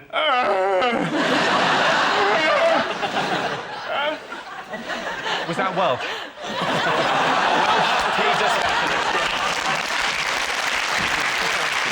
Is it this silly story in the paper about Gordon Ramsay and this woman? The only proof we've got is that they were in the same hotel at the same time, right? And I was once in the same hotel as Boyzone, but I wasn't.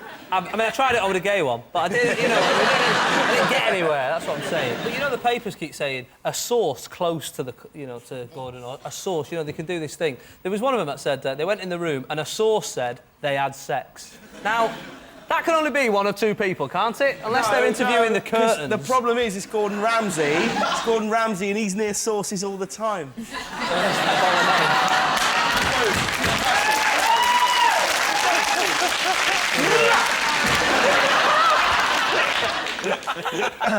I mean, my tip, I think, is if you're going to have an affair, don't do it with someone who literally wrote the book on having an affair. You know, she writes books about it. She had an affair with Jeffrey Archer. You wouldn't get in the car with someone who wrote a book on how to kill a passenger. You know what I mean? I'm doing his cook-along show tomorrow. So, Are you going to say anything? Will you say anything? Am I going to say anything? Am I going to mention no? Busy week? Let's have a look and see whether Gordon Ramsay's one of the most talked about things this week.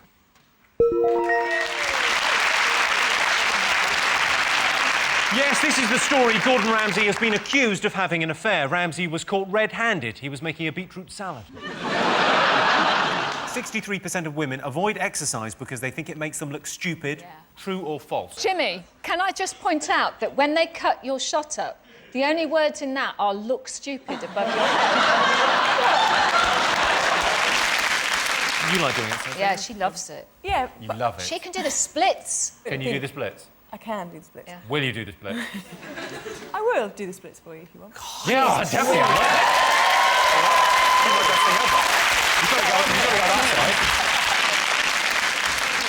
love it. Can you actually do the splits? I've not. Yeah, I have. I've not. Oh my God!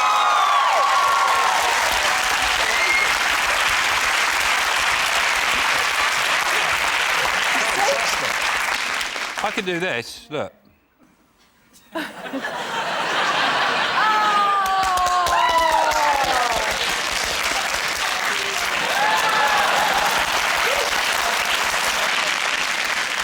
OK, 63% of women avoid exercise because they think it makes them look stupid. The government should hire Steve Jones to go around schools saying to 13-year-old girls, I will like you a Whoa, lot stop more. there, Gabby. You got in a lot of trouble doing that before.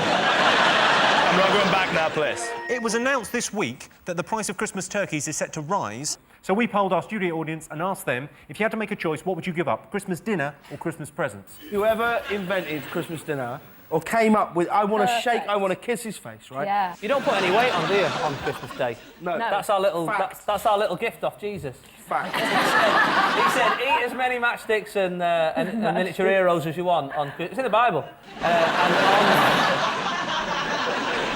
I don't like presents. How do you not like presents? First thing I say when I open a present, the second thing I say, first thing I say is, keep your seat.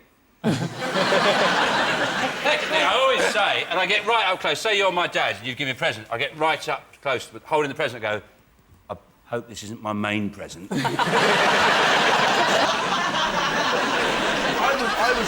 confused when Father Christmas wasn't real. I remember going home and speaking to Dad, going, Dad, is Father Christmas real? And he said, no, it's not real. I remember thinking, God, because I remember thinking, how is everyone all right with this guy just coming in our house? Right. We spend all year, like Mum going, what was that? Was that someone coming in? Malcolm, you've locked that door, haven't you? The back door's locked, isn't it? Yeah. And then suddenly, one night of the year, we're going, yeah, there's a carrot, a pie, some milk. Yeah. Help yourself, we'll be in bed. Just have free run of the house. I remember thinking, this is insane. Make sure you go in and leave a present at the end of James's bed. I'm all right, Mum. Leave it downstairs under the tree. That does look like a large turkey. What would you say? Would you guess that weight of that turkey is? It's not actually one of the questions we've got. Well, the brilliant thing about this game is we'll never know. I'm going to invent a machine that you can weigh things in photographs. You take photographs, so like that big camera thing there. Yeah. I'm not spoiling it for people at home. This is filmed in the studio. So you photograph it, and then you put it into my machine, my weighing things in photographs machine. It goes. It calculates it, and then it gives you a weight. The only problem with that is that you have then eradicated the guess the weight game at Fates. Yeah. You've ended it. You've killed it. If you're happy with it, if you can live with that, if you can sleep at night, then you carry on with your fangled machine. Next, you've got a camera, you take a picture of it, and it guesses how many sweets are in a jar. Yeah. You take a picture of a teddy, it tells you the name. I'm glad you are killing Fates. I'm an evil genius. You are. OK, so what do you think people would give up? Steve Jones, Christmas dinner or Christmas presents? John, could you invent a machine that would give us both? What? So I could reverse the polarity of this question? Yes. I need a pair of pliers, a battery and some salmon. Don't ask. Set to work immediately.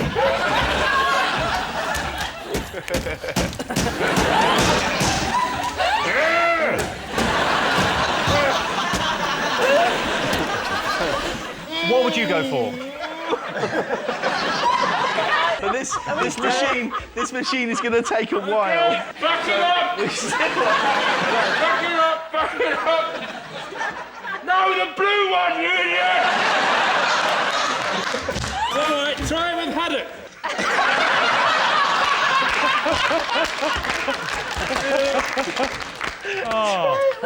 Sean Locke saves Christmas. OK, so what do you think? Christmas presents? I think people would rather give up dinner. Me too. Yes, And we think the opposite. Whoa, hold on. hey, listen, I know you were like a little renegade on Countdown. Do what you want in that corner with the numbers, but right here, there's a system, and there's rules. I didn't take the pin out. And I'm the bloody captain. Sean, Mickey, Jedward, what do you think the nation have been talking about? OK, everyone's talking about loads of cool things. Everyone's always talking. There's always girls always gossiping about like stuff. So what do you think, John? OK. What are people talking about? Sean. The Beckhams had a baby, another baby. The Beckhams, yeah, had a little. Come on, Victoria Beckham had a baby. Like, think about, OK, she has a baby, OK, and she looks so like she's so thin. And then I know she looked a little bit like a snake that had swallowed something. No, I think she looks really, really well. I think Victoria Beckham, if you're watching this, which you obviously are, good job. On the airplane, on the. Do you know how babies are made? I don't know. I think it's about like there's like an eagle that. We missed that class in school. You missed a lot of classes. Yeah. Although your school was different. It was mainly potato painting. Let's get back to the Victoria Beckham. It's a caesarean, wasn't it? Yeah, she had a caesarean, which is typical Spice Girl. They're always miming, aren't they?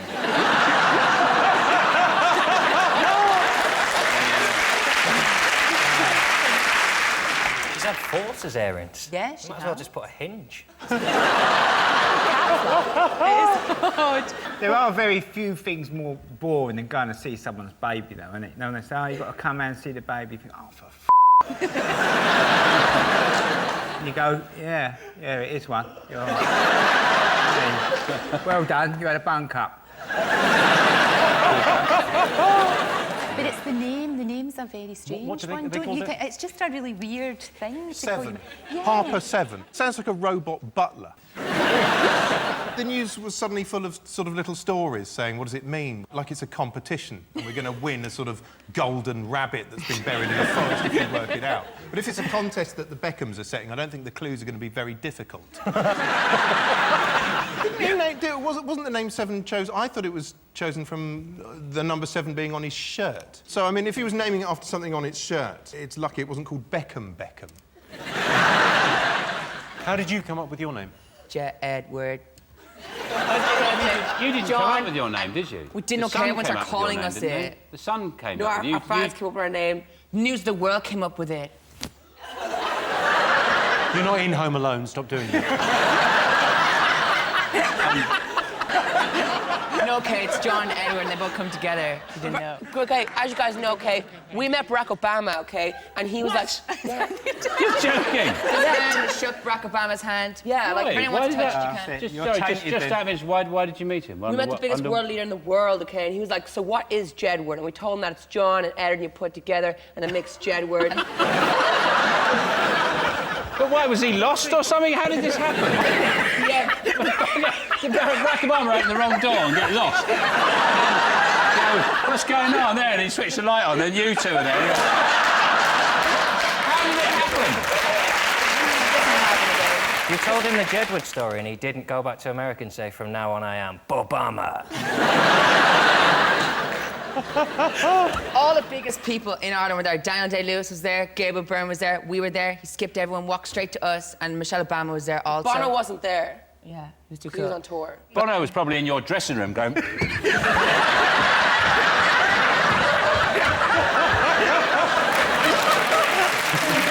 I ask a question? Of course you can.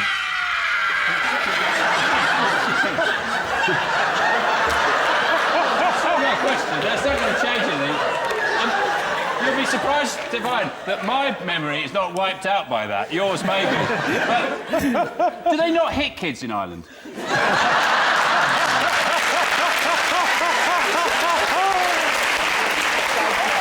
Let's have a look and see whether the Beckham baby is one of the most talked about things this week. Yes, Victoria Beckham has had her baby. Doctors offered Victoria gas and air, but she said she wasn't that hungry. John, Charlie, Lorraine, what else have the nation been talking about this week? We think the obvious one is phone hacking. The phone hacking scandal, yeah. It was the last news of the world last Sunday, and they ended with the words, paedophiles will now sleep easily in their beds. Slightly overplaying their role and encouraging the most lazy police work ever on Monday. Just knocking on people's doors. I just wondered how you slept last night. Like a log, you filthy pedo It was very sort of self-congratulatory, the final issue of the News of the World. Did you read it? I had to buy it. I was reviewing it for a paper, and I had to get up early. I went at 7:30 a.m. to a newsagent's, and there was a really weird atmosphere in there where no one was looking each other in the eye, like we'd all stumbled across the corpse of a dead bear in the forest, and we were all queuing up to have sex with it. Oh, you know that feeling. Yeah. Had little farewell messages from readers dotted throughout it, saying things like, "Oh, I'll miss mine. It was a part of my ritual on a Sunday afternoon. I'd eat my roast and then I'd sit there and soak up all the hate, judge all these famous women I didn't know and find them lacking, rifle through the voicemails of the bereaved. I don't know what I'm going to do now. I'm going to have to desecrate graves of a Sunday." It was a really, really weird publication to read. I think what's really interesting about this is Rupert Murdoch really hasn't got the message at all. He thinks by making these gestures like closing the News of the World and pulling out the B Sky B bid, it's going to calm everything down. And he hasn't got the message. It's not the News of the World or News International that's toxic. It's him. People hate him. And they want him to piss off. They do. Everyone's sick of him. It's like the moment... There's been a really weird atmosphere that everyone can suddenly talk about Murdoch, and it's like when an arsehole leaves the room. What an arsehole. And Rupert Murdoch's gone physically withered all of a sudden. I don't know if you've noticed, he looks 100 years old all of a sudden. He's gone very Mr. Burns this week. It's like a Doctor Who monster that they've discovered one of his sort of soul-harvesting portals and destroyed it, and he's losing energy. What if my phone's been hacked? Yeah, we never get really phone messages. I imagine the bloke who hacked into your phone is now in an institution.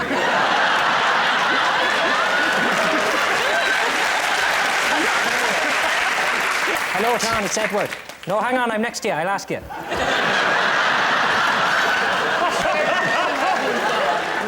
What, sorry? We only have one phone. We share one phone. So it'd be like us, but... And we had, like, other phones, but they keep were... losing them. Someone's told you it's a phone. It's a mobile. It's a conch. It's a bar of fruit and nut. Their manager said it's a mobile. It's your, sorry. Hang on a second, Sean. I think you probably do have... Guys, you've got a mobile, but it's above the bed, isn't it? Mm-hmm.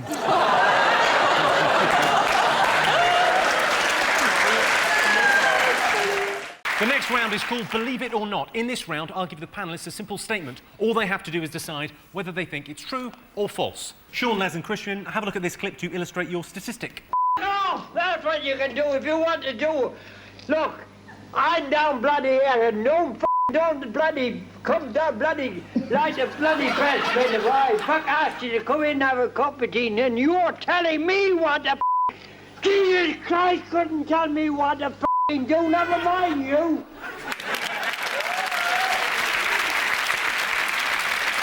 Sean's dad there. I like the idea that he's going towards Shane Ritchie doing a Daz advert. I'll give you 2 for this.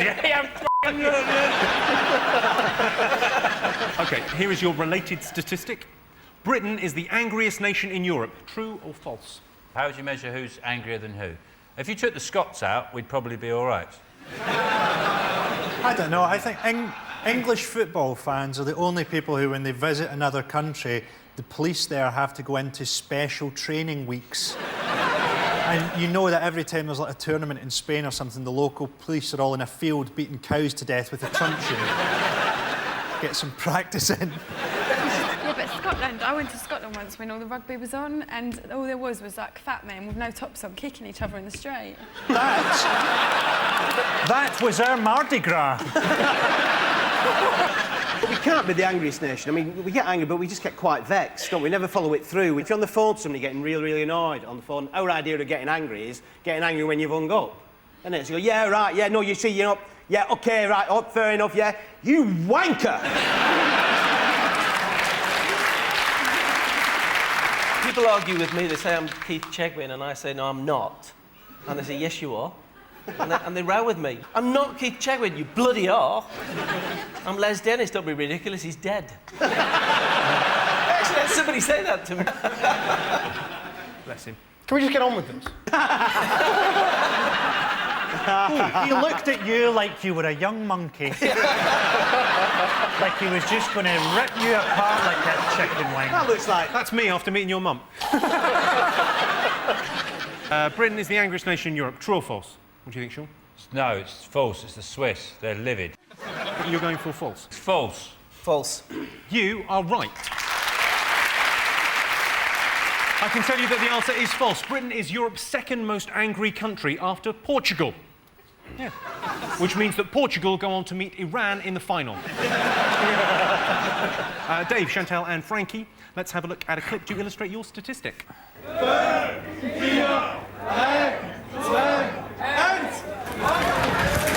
4, 3, 2, 1. Danke. Bitte sehr.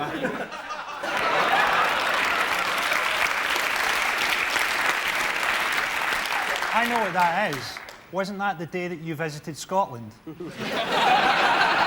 those footballers, they love a sail. OK, your related statistic is 12% of British men admit having been reduced to tears during a shopping trip. True or false? I only cried once, and it's when I went to DFS and bought a sofa, full price. The one day of the year. I've been very upset by stuff I've bought. I fell out with this girlfriend of mine because you know, she's getting really upset because she thinks there's a big difference between, like, semi-skimmed and banana-flavoured milk. It's milk!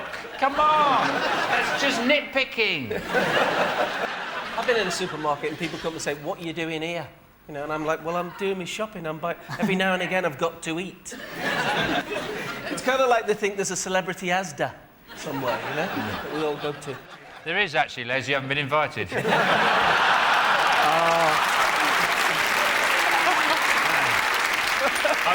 joking. That was nice, the little showbiz. Yeah. OK, so 12% of British men admit having been reduced to tears during a shopping trip. True or false? What do you think? We all think it's true. You think it's true? Well, I'm afraid you're wrong. Actually, just 3% of men have broken down and cried during a shopping trip. In their defence, they were shopping for their wife's coffin. It's the one you would have wanted. What, the first one you saw? Yeah. Our next round is Pick of the Polls. Rob, Rosie, Joel, what do you like the look of? Ooh, OK. Oh, was that a school photo? It does look like that. It does really look like that. We're going to have to go for Joel. OK, so you've gone for Joel. Joel, you're used to keeping secrets on The Masked Singer, so here's your related question. Most people think they're good at keeping secrets. True or false? What do you think? I think I'm bad, actually, at keeping secrets. And I'm now involved in The Masked Singer, which involves me keeping a secret. We filmed it in September, so... You filmed it in September? Checks landed, right? Fuck it. Yes, basically, with The Masked Singer, it's so funny because people on Twitter and everyone who watches it generally go like, what is this show? This is the worst television I've ever seen. And 5 minutes later, like, I'm addicted, I love this show so much. I love the show so much. Thank you, Rosie. But the only heartbreaking thing for me is I can never do it.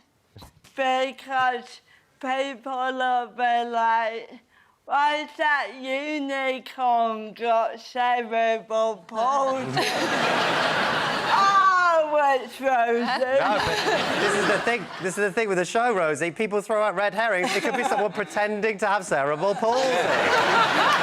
Rosie, you could go on it and pretend not to have cerebral palsy. Yeah. Oh, but then I'll lose a lot of TV work. Rosie.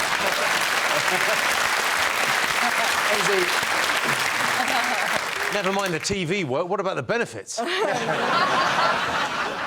Imagine the disabled bay. You can really lay it on thick. Yeah, I love that, but my favourite perk is the toilet. Great for shitting, great for wanking. Wanking. Is that what those bars are for? Yeah. And then you pulled when you've come. Someone help me! Absolute mess in here! I used the disabled toilet once because there was no other toilet, right? I'm sorry, right? I'm sorry, OK? You should have shot yourself. I should have... That's what I should have done. Yeah. But I thought, I'll go and I'll be quick. Right, I was in there and then someone knocked on the door. I went, oh, I'll be out in a minute. And then he went, I hope you're disabled. It's a bit much, isn't it? Yeah. Rob, are you good at keeping secrets? It depends who you're trying to keep it from, innit? If you're trying to keep a secret from your mum, that's fine. But if, if the Taliban have got electrodes attached to your bollocks, then I'm going to talk. What about you guys? You good at keeping secrets? I'm good at keeping all of your secrets, even the ones about your sexuality. Have you kept any big secrets? Yeah, I'm good at keeping secrets. Are you? Like when you pull people for a chat, which means a confidential conversation in front of 5 million people? Oh, no. Yeah, no secrets in the house, but in general, yeah, if it's a big enough secret, if it's important, I'll keep it. Like if you're dating Amber? Oh, Lord. If you were dating Amber, though, would you be able to keep that secret? If I was dating Amber, it wouldn't be a secret. So you're not dating her, but you are... Oh, yeah, I feel like I can't win. I can't win here.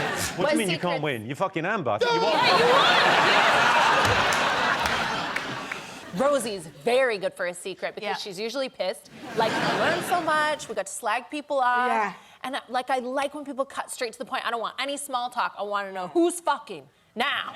Yeah. Me, not. I've had the best secrets off you, Rosie. Yeah, I mean, I am like a human megaphone. Yeah. Like, because people think I'm a cute little disabled lady, and they're like, oh, can I confide in you? And I'm like, Oh, do that face again. That's a very good confide. Can I confide in you, Rosie? Can I confide in you? And then I'm like, oh my God! Everyone gets using their foot pull. Yeah. Is that foot porn? A throuple. A threesome, Jimmy. Yeah. Throuple? Who calls it a throuple? It sounds like something from the Victorian ages. One had a throuple last night.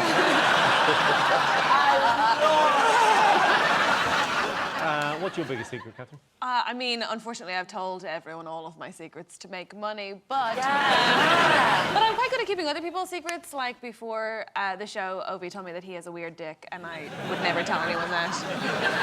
I can hide that for you. Yeah. It's got... I will keep that secret. OK, let's get some answers. Now, most people think they're good at keeping secrets. What do you think, Rob? I think people think they are. I think they're like... They think they are, but they're not. But they'll say that they are. What do you think, Catherine?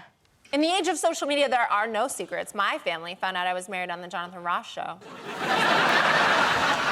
I don't think you're most people, though, Catherine. Catherine's team. Do you think it's true, Ovi? I think it's true. Ovi says it's true. Obi says it's true. So that's what we say. We think whatever Obi thinks. Agreed. It's true. Well, I can tell you the answer is true. 89% of people think they are good at keeping secrets. I couldn't possibly reveal any showbiz secrets. All I can say is she left because she was fucking Noel Fielding. How dare you? It's like a mad, cheese dream, them two. I can't even work out the logistics. Big pointy shoes. It's like a hamster fucking a crow. Wow. I know a great way to keep a secret. It doesn't always work, but you could try having Jeffrey Epstein killed. John, have you ever been in love? The first two people I fell in love with... Two? Hedge your bets. Different occasions, both ended with their partners telling me to stop phoning their home. The first one was a clown who I fell in love with when I was about 8. He opened a shopping centre near me, and I was transfixed. This guy could juggle, he could do magic, he had poems. How old was the clown and how old were you? Clown must have been in his late 20s, early 30s. I'm maybe 9 or 10. I asked for a picture. He's given me his card. He's only got his phone number on it. He obviously wants me to call. I left a few messages. And one day when I phoned up, his wife picked up that bitch. This sounds like an implausible story that the clown told the police. Like, no, he was calling me. I like the idea of you phoning up and going, what are you wearing? I got the big shoes on. It wasn't a sexual thing, it was just the love between a child and a clown. Okay, when did you first fall in love with a woman? In Torquay, on holiday. Took her to see Men in Black. Rained on the way out, give my coat, did the whole thing. Little pity kiss at the end of the week, which I'll be honest, I may have misread. Started phoning. She's not picking up the phone either, little minx. So what I did, bought one of those school exercise books, and across every line of every page, I wrote I love and then her name. If I made a mistake, tore the page out, and then I posted it to her. Not creepy, glad that's not creepy. Symbol of commitment and grammatical accuracy. Well, let's have a look and see whether first love is one of the most important moments in life. Most men say that when they fall in love, they can't tell if it's the real thing. I can. I have a special little indicator that sticks up. OK, John Sting, what's the other most important moment in life? People do babies, don't they?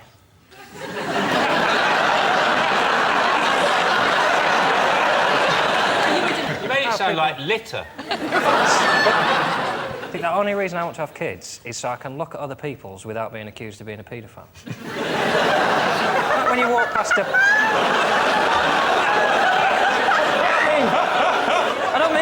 No, dig yourself out of this. I'd love to see this.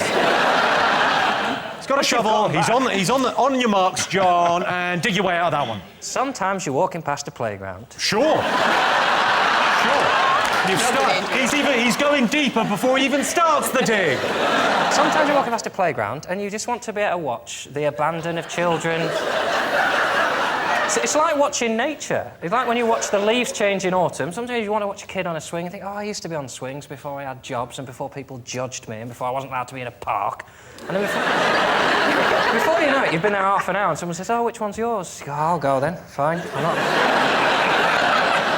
It's a nice... And sometimes a baby will look at you. What you should say is, I haven't chosen yet.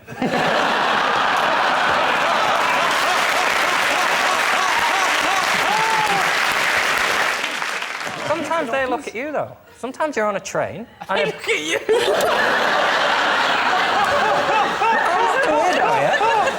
You're the weirdos for making it weird, weirdos. Sometimes you're on a train and a baby looks at you and smiles. It's just in a way a baby would, and yet you want, as a woman, if you look over and pull a face, you go, oh, it's the maternal instinct kicking in. She's just communicating with the baby. If I look over and go, can someone get Captain Weirdo off the train, please? It sort of depends on whether or not you've got your cock in your hand.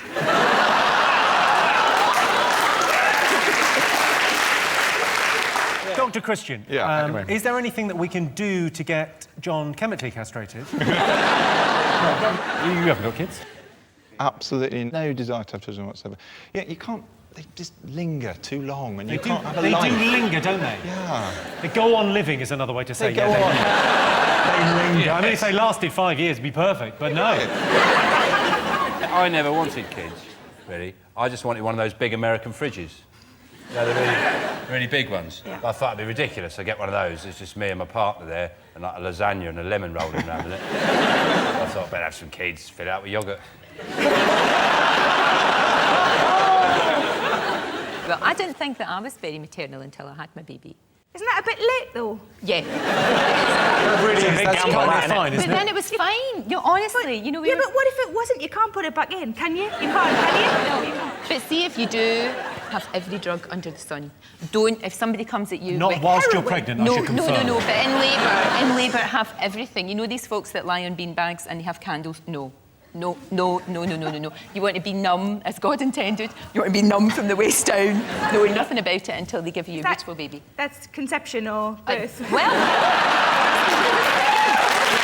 honestly, don't have everything. Have everything. I've never heard anything more Scottish than that. Take all the drugs that you can. Seriously, all of them. Get all of them. It's brilliant. It's like you only had the baby for the high. No, but it is really... Honestly, I recommend it. It's expensive, though. No, it's on the NHS. Well, they've worked out. No, it doesn't cost you anything. It's on the National Health Service. No, he's saying having children, no, I mean raising children. Not the drugs. I know a guy that can get it for a £5. I never really forget, like, the day I passed my driving test, probably the most significant. Because then you can go anywhere, can't you? Get the motor running. I mean, it won't surprise anyone to learn that I received a minor on my driving test for excessive caution. That's right, ladies.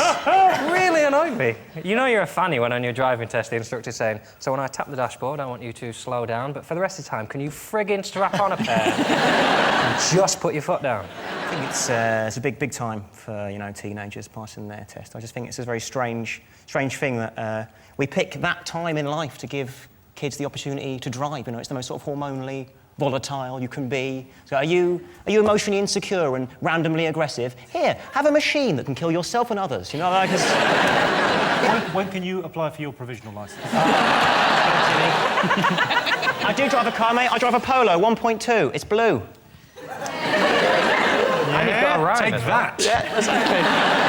I drive a Ford Fiesta. It's Spanish for party.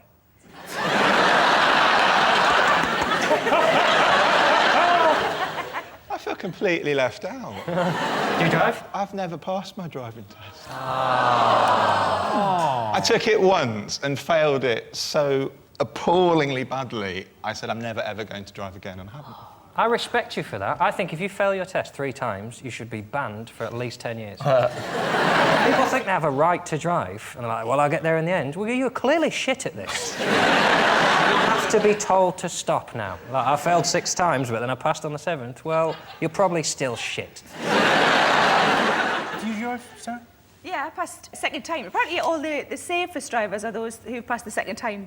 But I drove into oncoming traffic in my first one. But I didn't on the second one.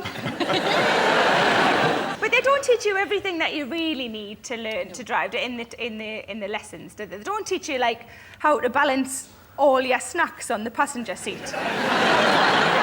Open the crisps when you're at the services, because it's difficult to open them when you're driving along. Yeah, but I can't open a bottle between my thighs. She can.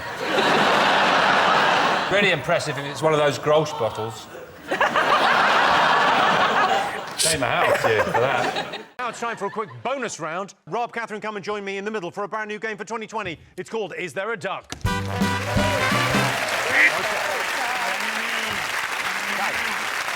The rules of Is There a Duck are simple. Catherine, you'll be blindfolded. You'll have to guess if there's a duck. OK. Rob, we've given you some classic duck bluffing equipment. You'll need Catherine to give me the wrong answer. Now, Catherine, don't let the duck bluffing equipment make you think that there's not going to be a duck. There might be a duck. Do you both understand the rules of Is There a Duck? No, but I'm up for a laugh. Let's play Is There a Duck? Yes! Catherine, please. So I get in here. Into the arena. Take a seat. Yep. OK. I think we've got an eye mask and headphones for you to put on. Oh, yeah, lovely. OK, there's the eye mask. OK, so... Can a duck peck your vag off? That is what we're going to find out. Those are noise-cancelling headphones, so you won't be able to hear. All right, OK. Right. So, Rob, go and either get the duck or don't get the duck. Catherine, can you hear me? Yes. Oh. Well, I'm not sure what the point of the fucking earphones is. Rob has gone to either get a duck or not get a duck. Audience, I obviously, we're in on what's going on here, if there's a duck or not a duck, so you've got to just... Keep stum. Yeah. OK, so you've got the duck bluffing equipment to use. Yeah, I've got it. Rob, OK, so, Catherine, I mean, they didn't really do anything anyway, so is there a duck?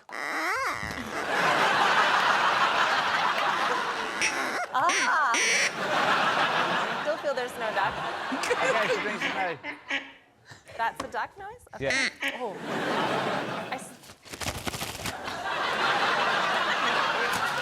I mean, that just sounds like London on any rainy day. I sort of feel like Rob's having a ducking breakdown. I like Weird that now, isn't it?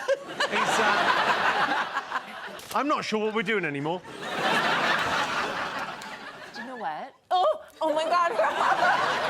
What if it's not a duck but something bigger? Like, what's bigger than a duck? A tiger. Goose? A tiger. It goes duck, goose, swan, doesn't it? Longer the neck, new bird. That's how it works. Duck's got a little neck, goose longer neck, swan biggest neck, then giraffe, but I don't think that's a bird. Oh, I tell you what, Attenborough goes, he's got the job. Right. I put it to you, is there a duck? I mean, a duck has not interacted with me, but I feel that there must be one. Otherwise, you two guys are just tying up women and then being like, is there a duck? And then they agree to, like, come into your weird fucking sex game. Don't hate the player, hate the game. OK, Catherine, so is there a duck? Final answer, please. I think that this is a weird game between you two about power, and I don't think there was ever a duck. OK, blindfold off. Duck!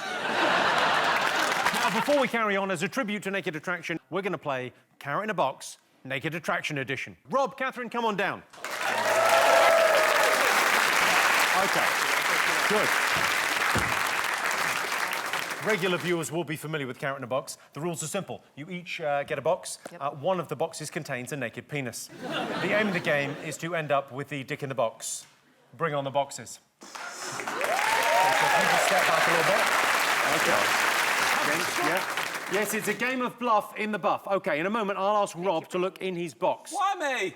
If Rob doesn't see his chap's chap, then he'll have to bluff Catherine into giving him her box. Ultimately, Catherine gets to choose whether she keeps her box or swaps with Rob. OK, Rob, so you want a cock, Catherine? You want a cock, no change there. But there's only one cock. Let's play Carrot in a Box, Naked Attraction Edition. Rob, can you look in your box? Catherine, you're not allowed to look inside your box. Both or what? Both. You want a proper... You don't want to miss a thing. Oh, for fuck's sake. I mean, I don't know what I was expecting. I'll have a... little beauty, innit? Have a look. Do we keep looking? So, do you want to keep your box or do you want to swap with Catherine? I'm going to keep it. There's a dick there, Catherine. There's a dick in your box? Yeah. That's the closest I've ever been to one that's not mine. That's a lie. Do you think Rob's bluffing? Was it cut or uncut? I can't give you a firm answer on that. Speaking of firm, how is he pleased to see you or not? OK, get down. Softer now. Softer now. You just blew on his dick? Yeah. He looks like he's retreating. I think it's panicked. Are there any distinguishable features on the dick?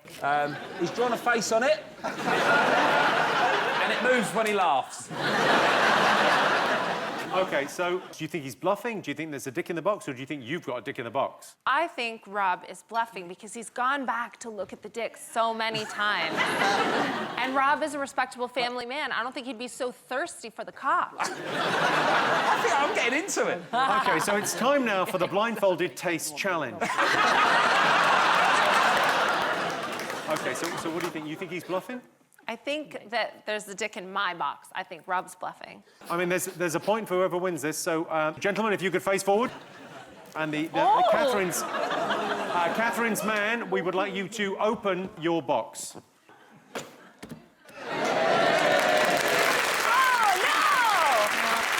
So that's a point for you, Rob. But, I mean, it's worth saying you did look a lot at that dick. You kept going back for more. I thought, you know, it's a nice dick. Why not have a look at it? It's not very often you get to see a dick that much. I'm relaxed. I'm a comfortable guy. I'm comfortable with my sexuality. If I want to look at a dick, I'll look at a dick. Yay, Rob! And just to prove we were not lying... Point to Rob, everyone! Point to Rob! OK, we are going to attempt a memory test now. So there's this theory that getting an electric shock increases your memory. Joe, Josh, come and join me in the middle for the special 8 out of 10 Cats memory test.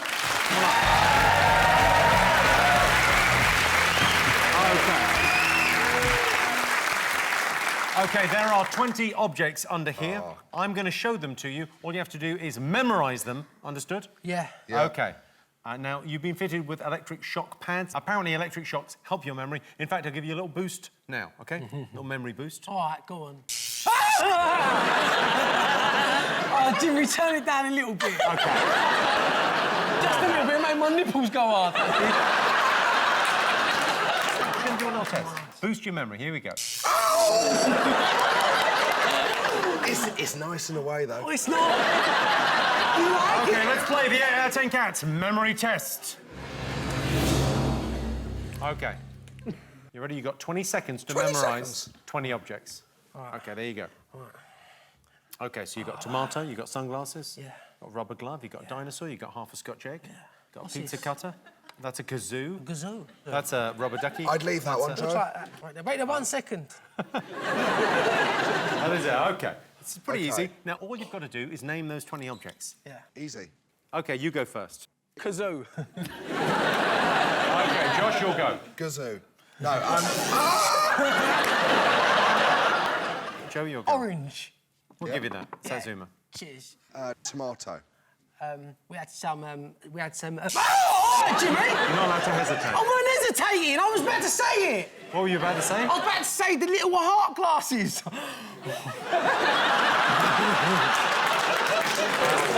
Dinosaur. Dinosaur. A dinosaur. A dice. Teeth. Oh, a tea bag. Correct. Playing card. Oh, There was Which playing card? Oh, I know which Which was. playing card? Get it wrong, Oh, got come on, buzzing. mate. Buzzing. 10. Ow! 8 of spades. 10 spades. 8 of spades. 10 Go of on, get in. spades. Who got it right? Is it my go? Yeah, you'll go, yeah. A pen. I'm gonna load the bus. Teeth! Teeth! I've said it! Jimmy, let go of it! It's nice and making a sweat. Oh, I can't. Oh, no, I can't remember anymore. No! A tray! Tray! It was all on a tray! It was on a tray, yeah. Joe? Are we still playing? We must have done it by now. We had a rubber ducky. Yes, pearl necklace. Yes, Don't, and Jimmy. we had a rubber glove. Come on, Yes, how am Jimmy, I being do it. beaten by Joe Swash at this? Well, that's... Oh! I can't think of any more. Never do it to him, Jimmy. No! Never do it to him. I'll give you each other's.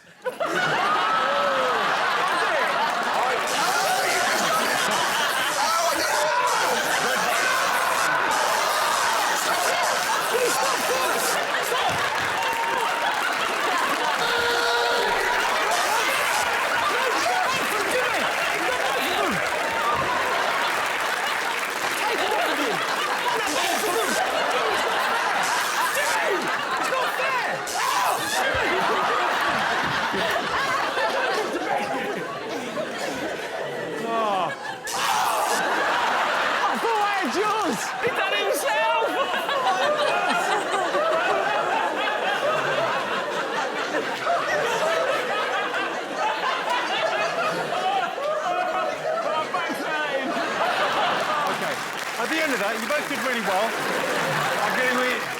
At the end of that, you both did really well. You each get a point. Robstein, what do you fancy? The drinks? You've chosen the drink, so we're going to play a game. Robstein and Catherine, join me in the middle for who's drinking the disgusting drink. Come on down.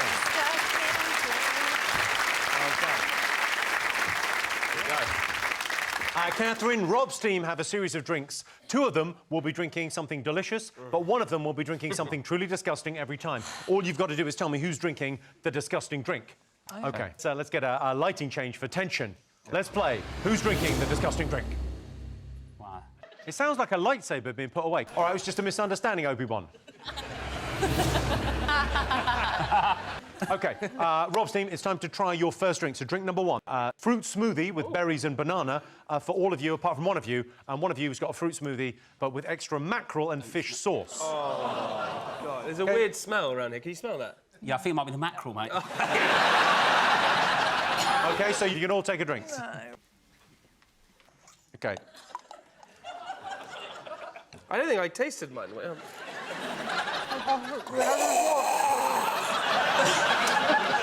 Oh, my fucking God. Who do you think so far? It looked like Jessica really did not enjoy her first drink. OK, so well, let's try another drink. It's time now for a delicious whiskey for 2 of you, but 1 of you has malt vinegar, so just look at their faces. Oh, delicious, delicious. I will love any of this. OK. Oh, my I would drink... 1, 2, 3, drink. Guys, a chip shop. Malt vinegar's so nice.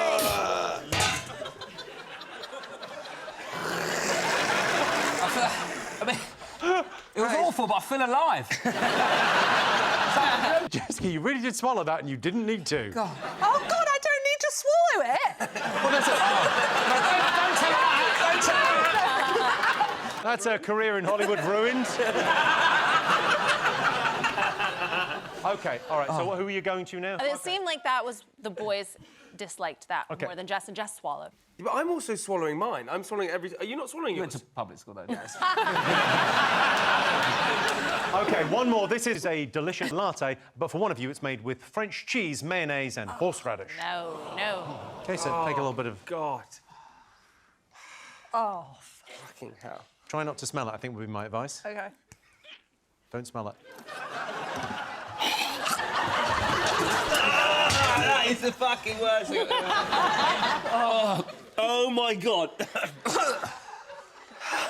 Fucking hell, it's mad French bastards. Who do you think is drinking the disgusting drink? Well, they all 3 seem like they're drinking disgusting drinks. But if we're not giving disgusting drinks to Jamie, then why the fuck is he here?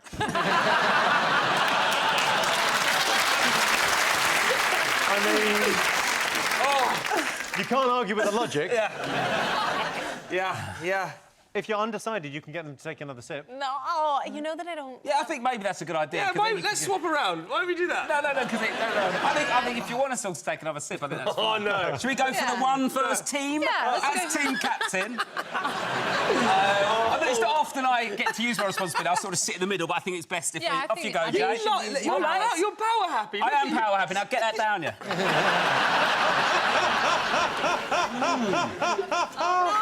Oh, my God. Right, number 2, get the vinegar down, you. Come on, Jess. Come on, Jay. Oh, my God. Cheers, chin, chin. Oh, my God. Off we go. To forgiveness. Lovely stuff. Right, mate. Coffee, round it off. I feel like we may have given this away somewhat now. OK. I don't... That's the worst one. That's the... try a bit of that one. Yeah, that's the liquid cheese. Go on, get it done. Do half of it. Don't pour it down. Do half of it. You're team captain. Do half of it. Go on. Go on, Rob. Go on. Get it.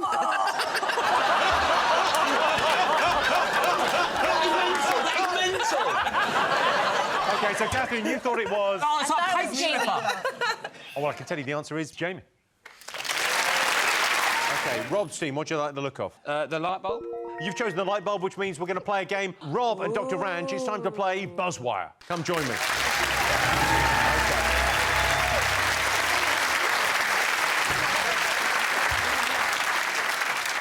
Now, what have you come as? you know, you work at Sainsbury's from the waist up and Fred Astaire from the legs down. You each have a buzz wire. Whoever gets to the end quickest wins. However, any time you touch the wire, you'll receive an electric shock from me. Okay, you both ready? We'll just test these. Mate. All right, Rob, you ready? Yep. Oh, you... You said Rob! I know I said Rob. Sorry, I'll do Rob. And Ranch. Right, we know they work. We know Okay, they definitely work. OK, Dr. Ranch. You go first. You can do this. You've got a steady hand. OK, here we go. Good luck, mate. All right, here we go.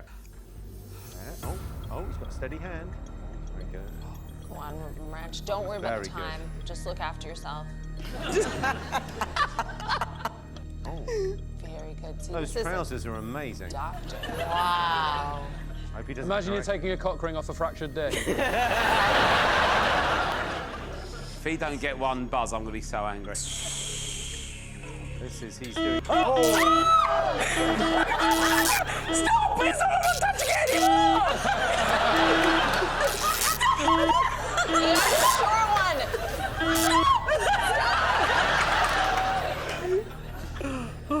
Okay.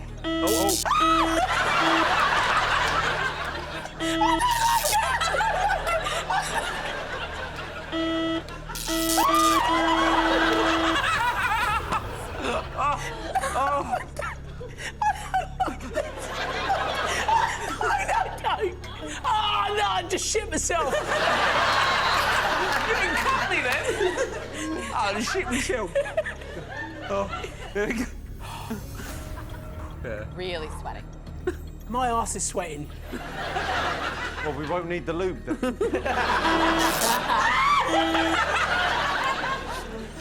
Fucker. Maybe you can go fast the rest of the way. No, fuck.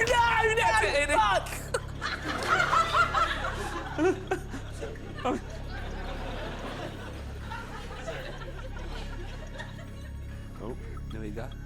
Come on, The wire's not long enough. The wire's not long enough. Sorry to help. It's I'll just help for you.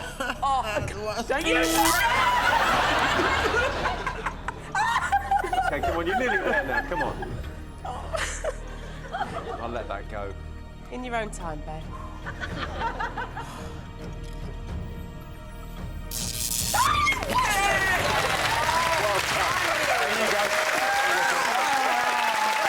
OK, Rob. So we're timing you here. OK, let's go.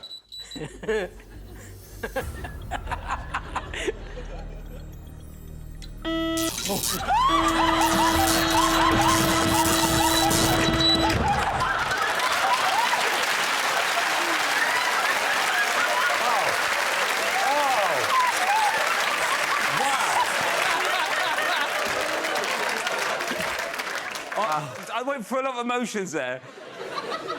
There, I went, this is the best idea you've ever had. There, I thought my life was going to end.